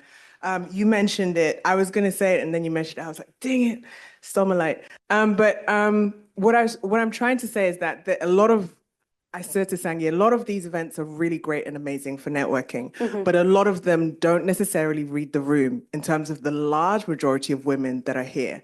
And they hear the information and it's great and it's inspiring, but when they go back to the pages that they have or the business plans that they have, they realize I am never going to be a startup, but I don't know where to go and I don't know where to find the money and I don't know how to do it.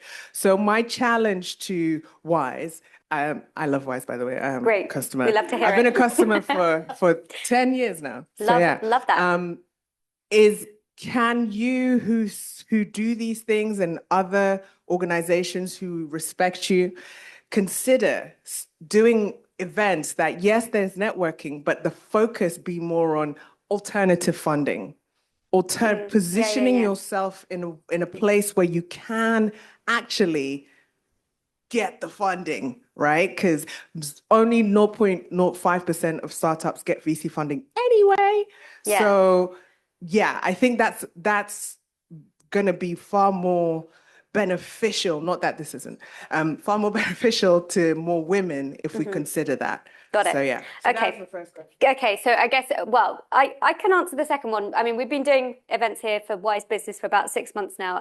We have been doing a lot of events which are focused on different types of businesses and really actionable takeaways. We did one a couple of weeks ago about expanding to the US, which was basically with a panel of experts like we have here about how you actually do that. Like, what does it take with the visa? What do you need to tell like customs officials to get your team over to the US? How you get your funding from the US investors if you're based in the UK, all of that. So really kind of like actionable stuff. But I think the question that you're asking about is it possible to get funding if you are not a whizzy SaaS platform startup? If you are a business and you have a really good business plan, it's going to make money, but it's more traditional and it doesn't feel sexy in the way that, you know, some of these businesses do. How do you then approach getting funding, or how do you approach making a business work? Yeah, basically. Or how do we open it up so that women can find? Sorry, I'm not projecting enough. Okay. Well, how do you open it up so that women can find those different avenues and explore those different avenues? Like, for instance, the crowdfunding has been mentioned quite a lot, but there are there's underwriting, there's sponsorships, there's patronage, you know, all of those things. So I think, that would be awesome as well. Yep, absolutely. Okay, so I mean, I couldn't agree more. And I think as we've heard today, quite counterintuitively, you don't actually have to be venture backed. You don't have to be a startup to have a successful business. And I guess the question we have about the CSR element and how you fundraise. So your question around what can we do within the setup of our fund? So 13 Books Capital is a very traditional VC fund in that it's a GP/LP fund. We have raised money from many individuals actually, and also we are backed, for example, by the British Business Bank. We're also backed by the German equivalent, which is KfW. So those are our LPs. We also have family offices. In terms of given the fund that we have raised and what people have given us money to do, are we able to say part of that should be used for non-VC companies? Actually, no, that's not. So within that setup, that is not something that I can do. None of us can do, nor would it be right to do. This is not what someone has given me or any of my team money to do. So that's not something that we could do. Having said that, is this therefore, okay, well, there's nothing I can do, so of course not. That's also not the right approach. So what us as a team, what can I actually influence in that I am still in a position of power. In the end, us as a group, we write the checks. Once we write the checks, we do have influence. To your point earlier around, once investors come and invest into a team, you can also guide, you can also point out that, oh, you are hiring for X, Y, and Z position. When I look at the candidates, it's all of a certain group one way or another. Those are things that you can point out. So in terms of when I think around what can I actually do that should hopefully make a difference, especially when I take into account that many VCs, you have this mental map of to your point around actually Dex, oh, this person has worked and was part of the C-suite at X, Y, and Z. Those are the market that people think these are signs of success, these are signs of potential, and therefore I want to back that. It's multifaceted. So then I think around, there's a company that I have invested in. We are now about to look for the next CRO. Why does all the candidates look one way? And I think then you then hopefully contribute that maybe someone comes in, they become that, and at some point they want to do their own thing, that it's a more diverse group that we just expand the pool. So on your first question, that's not something that is possible within our setup, but that's not to say that there aren't things that you can't do to influence and hopefully see some impact from. I mean, of course, we've seen the evidence. It's not looking drastically better each year. So I think as somebody's also, well, what does work? But unfortunately, what you had asked at the first one, this is just not something that is possible. But that's not to say that therefore you should just say pens down and not try to do anything either. Yeah. But hopefully that answers your question. Okay, brilliant. We got loads of hands up. So I saw Nina go for a mic. I just want to add one more thing, and then I am happy to not talk anymore. Something that came up for me a year ago is I was at an event, and one of the panelists there basically enlightened me to this thing called the great wealth transfer that is about to happen, which means that women will have actually the majority of the wealth in the world.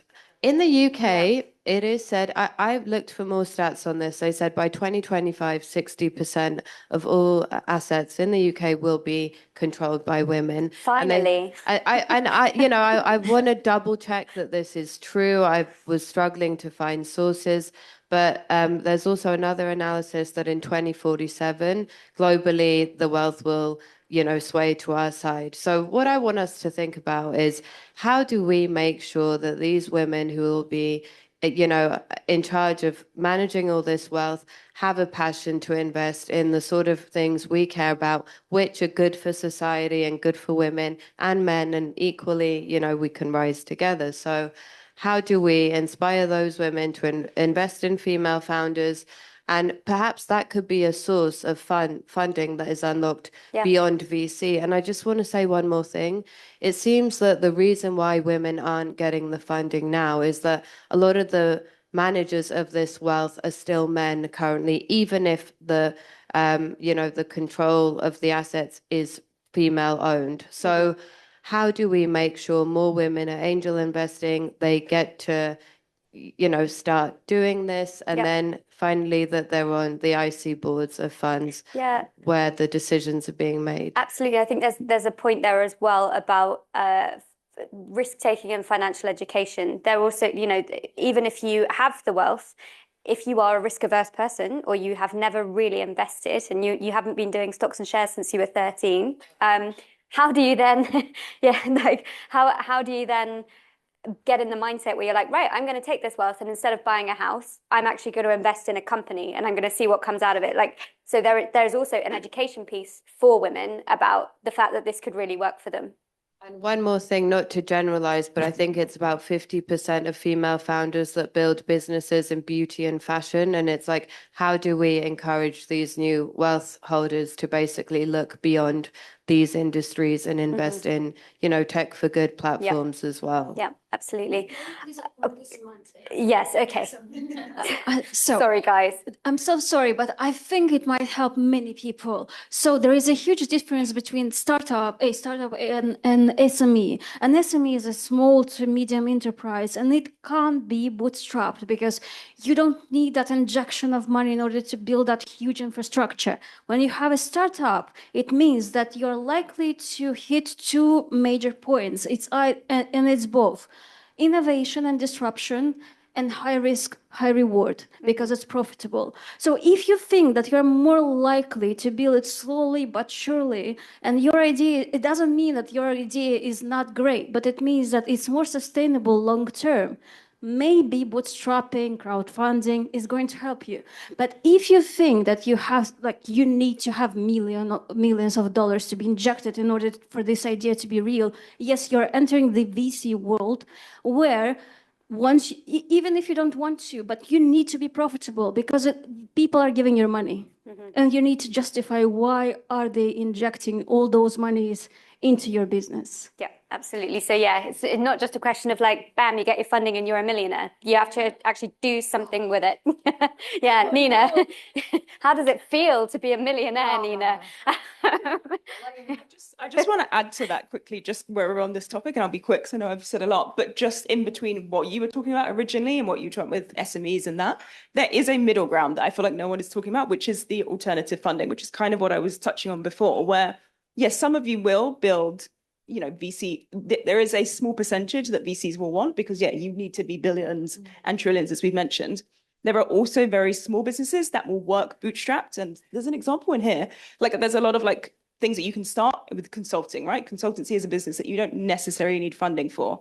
And then there is a middle gap because people don't realize this. When you start making money, it's great. Everyone's like, yeah, great, you make money. But when you then go to an investor, they're kind of like, oh, you've made money. So what they'll say to you is go away and make some more and then come back. So you'll have this back and forth forever. Yeah. I learned this very early on. I was like, hold on, if I just went to you and I didn't make money, you would have given me money. I was like, but I've made the money.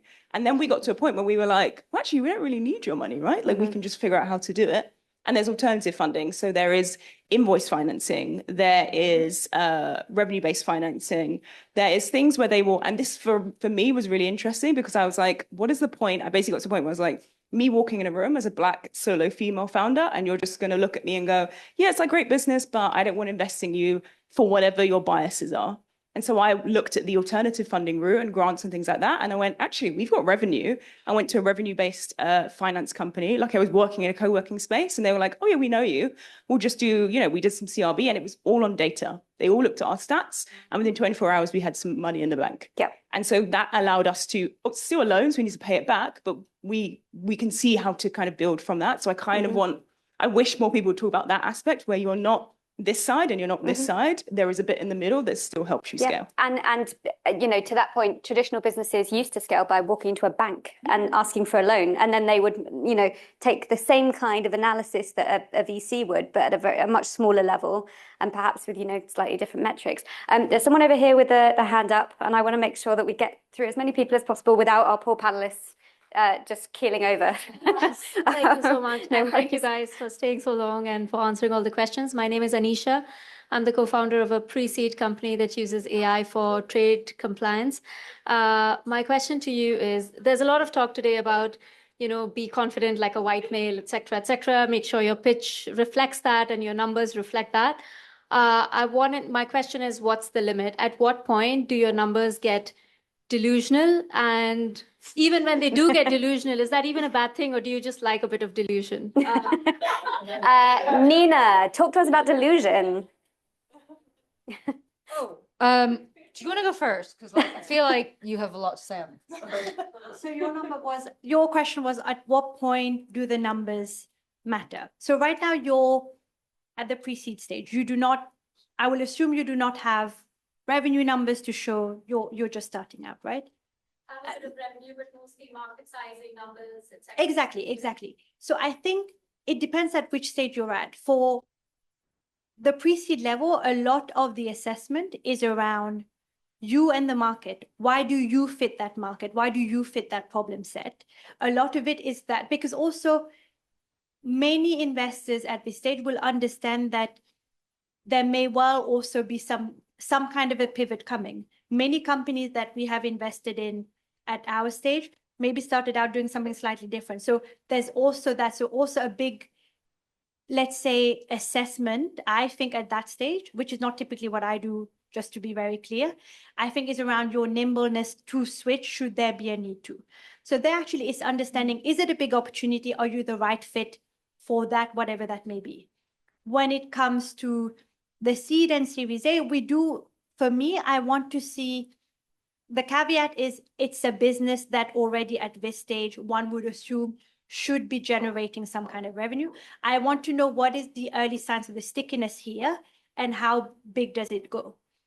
As you go to the next stage, people will want more, for lack of a better word, I want more meat on the bone in terms of how are you actually, it's not just a story. Then I will go back and I will say, okay, how did we build this out properly? So it changes as you navigate the different investors, because each time the level of risk and opportunity is also changing. Some things are getting de-risked, and I want to know what those things are, and I want to know how that works.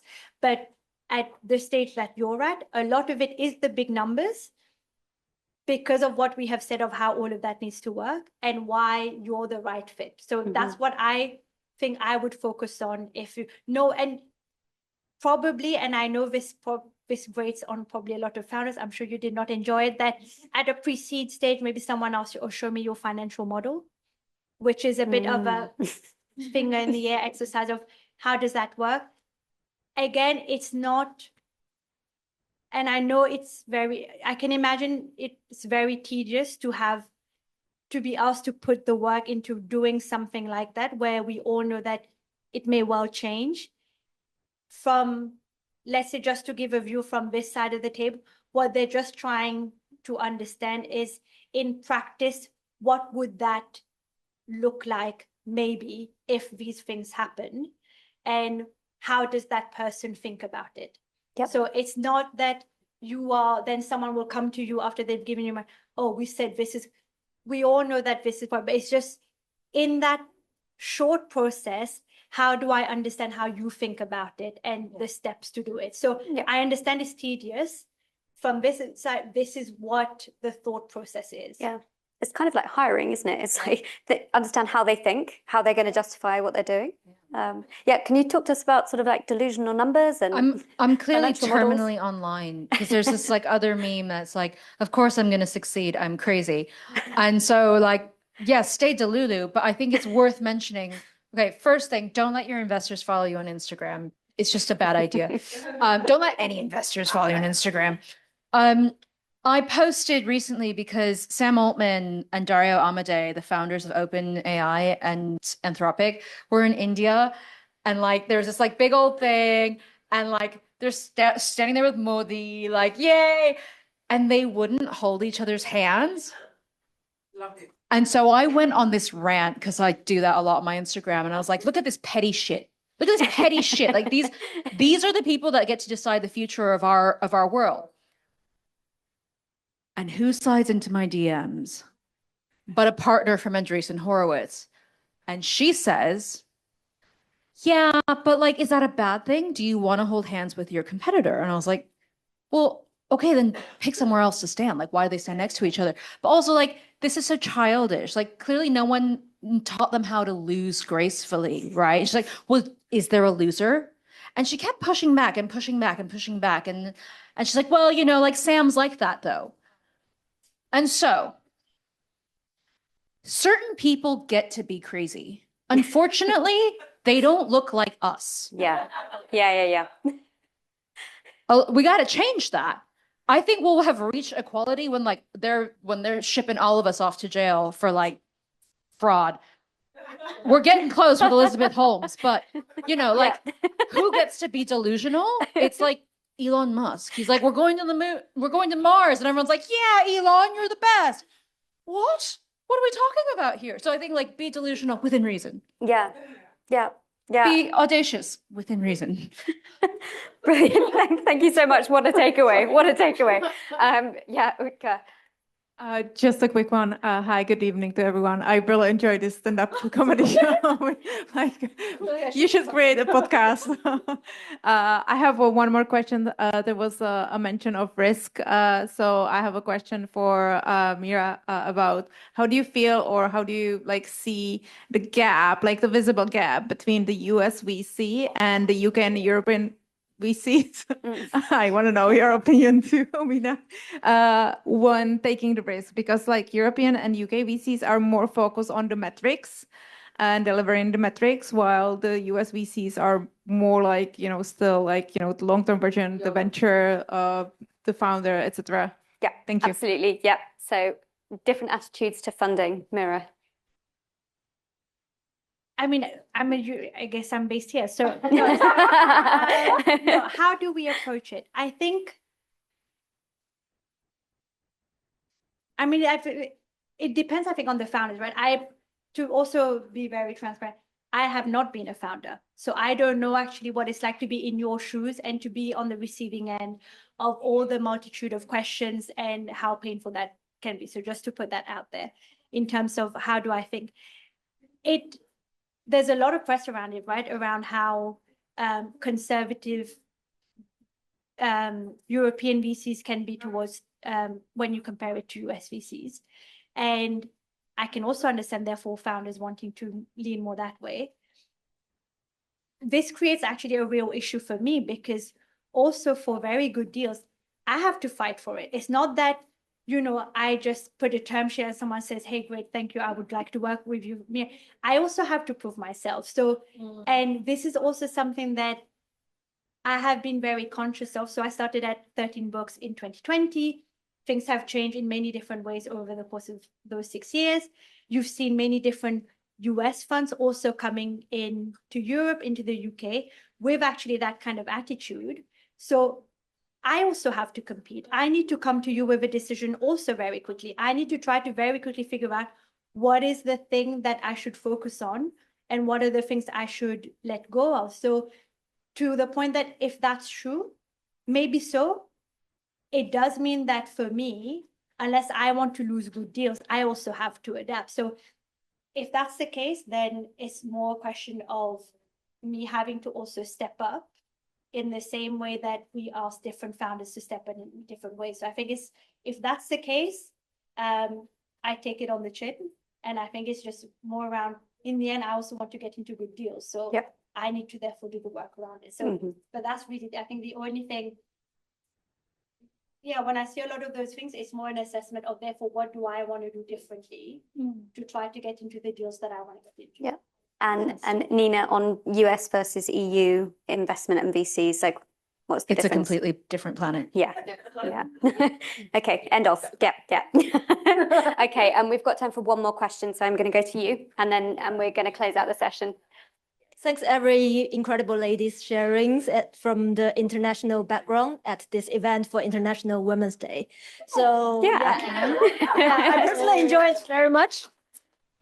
My name is Alex, and I happen to work at accelerators and also angel investors, supported over 100 of founders, definitely including a lot of female founders. Now me personally on the journey of building something. So I kind of like notice a lot of female founders, they are have higher possibility to be intrinsic. It doesn't mean less it doesn't mean less confident or bad communication. It's just maybe part of the personality tends to be more intrinsic. So, but being a founder, especially in US or EU, I know people value founders in a very maybe different way. Maybe, and the case could be various. For example, in the banking circles, like Sangi said, people may value this good because maybe it means you are calm, you can do better fintech, can do better risk management. But overall, I would like to know if, as a female founders, how should we treat this kind of like the intrinsic part, or any tips, or should we perform it in a very different way when we put ourselves in the working mode, or how to deal with it if especially if we want to build some successful startup or scalable successful startups? That's just my question. Thank you. And just to clarify there, when you say intrinsic, do you mean like bringing your whole self and your whole personality into your pitch? In like introverted, like being, you know, if you are one personality type, but your investors are expecting a different personality type, someone who's very extroverted. It doesn't have to be pitching, but because I also know the investor perspective. So you need to deal with so many different stakeholders, including investors. But overall, how should you treat this kind of? Sangi has a really good story on this. Sangi actually does a lot, like in terms of internally at Wise, about sort of educating and mentoring other women, and like she has a really good perspective on this because you work with very senior men at Wise. So how do you navigate that? Yeah, look, I think you got to. The way that I think about it is actually, I think, and especially recently, we've been sort of really focusing on this. I actually think female leaders who have a really unique perspective And I think often there's a stereotype of like female leaders being much more of that nurturing type. And I think that part of it's true, right? Like women, I tend to be a little bit more empathetic and more inclusive by design. But I think it discounts the fact that actually, if you think about everyone in this room, I'm sure everyone is very, very commercially focused. You understand your business, you understand your product. And I would say lean into both. There's going to be some situations that you might angle one or the other.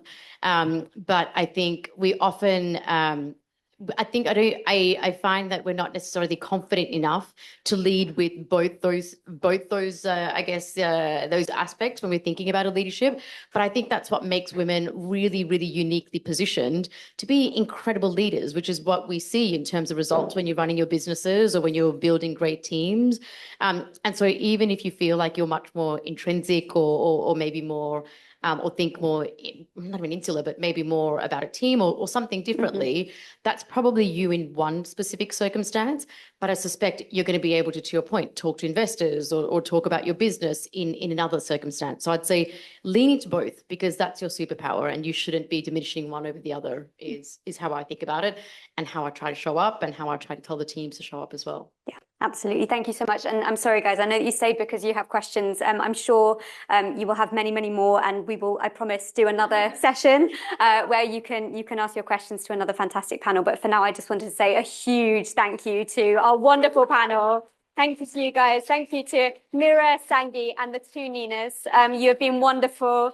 I hope you guys have taken a lot away. I get the impression that you guys have gotten value out of this. Please tag us on at Wise or at Wise Business on Instagram. Let us know how you enjoyed this evening, insights that you took away. Please don't forget flowers from Kate over there. They'll all go to waste. So yes, exactly. We should probably have flowers for all of our speakers.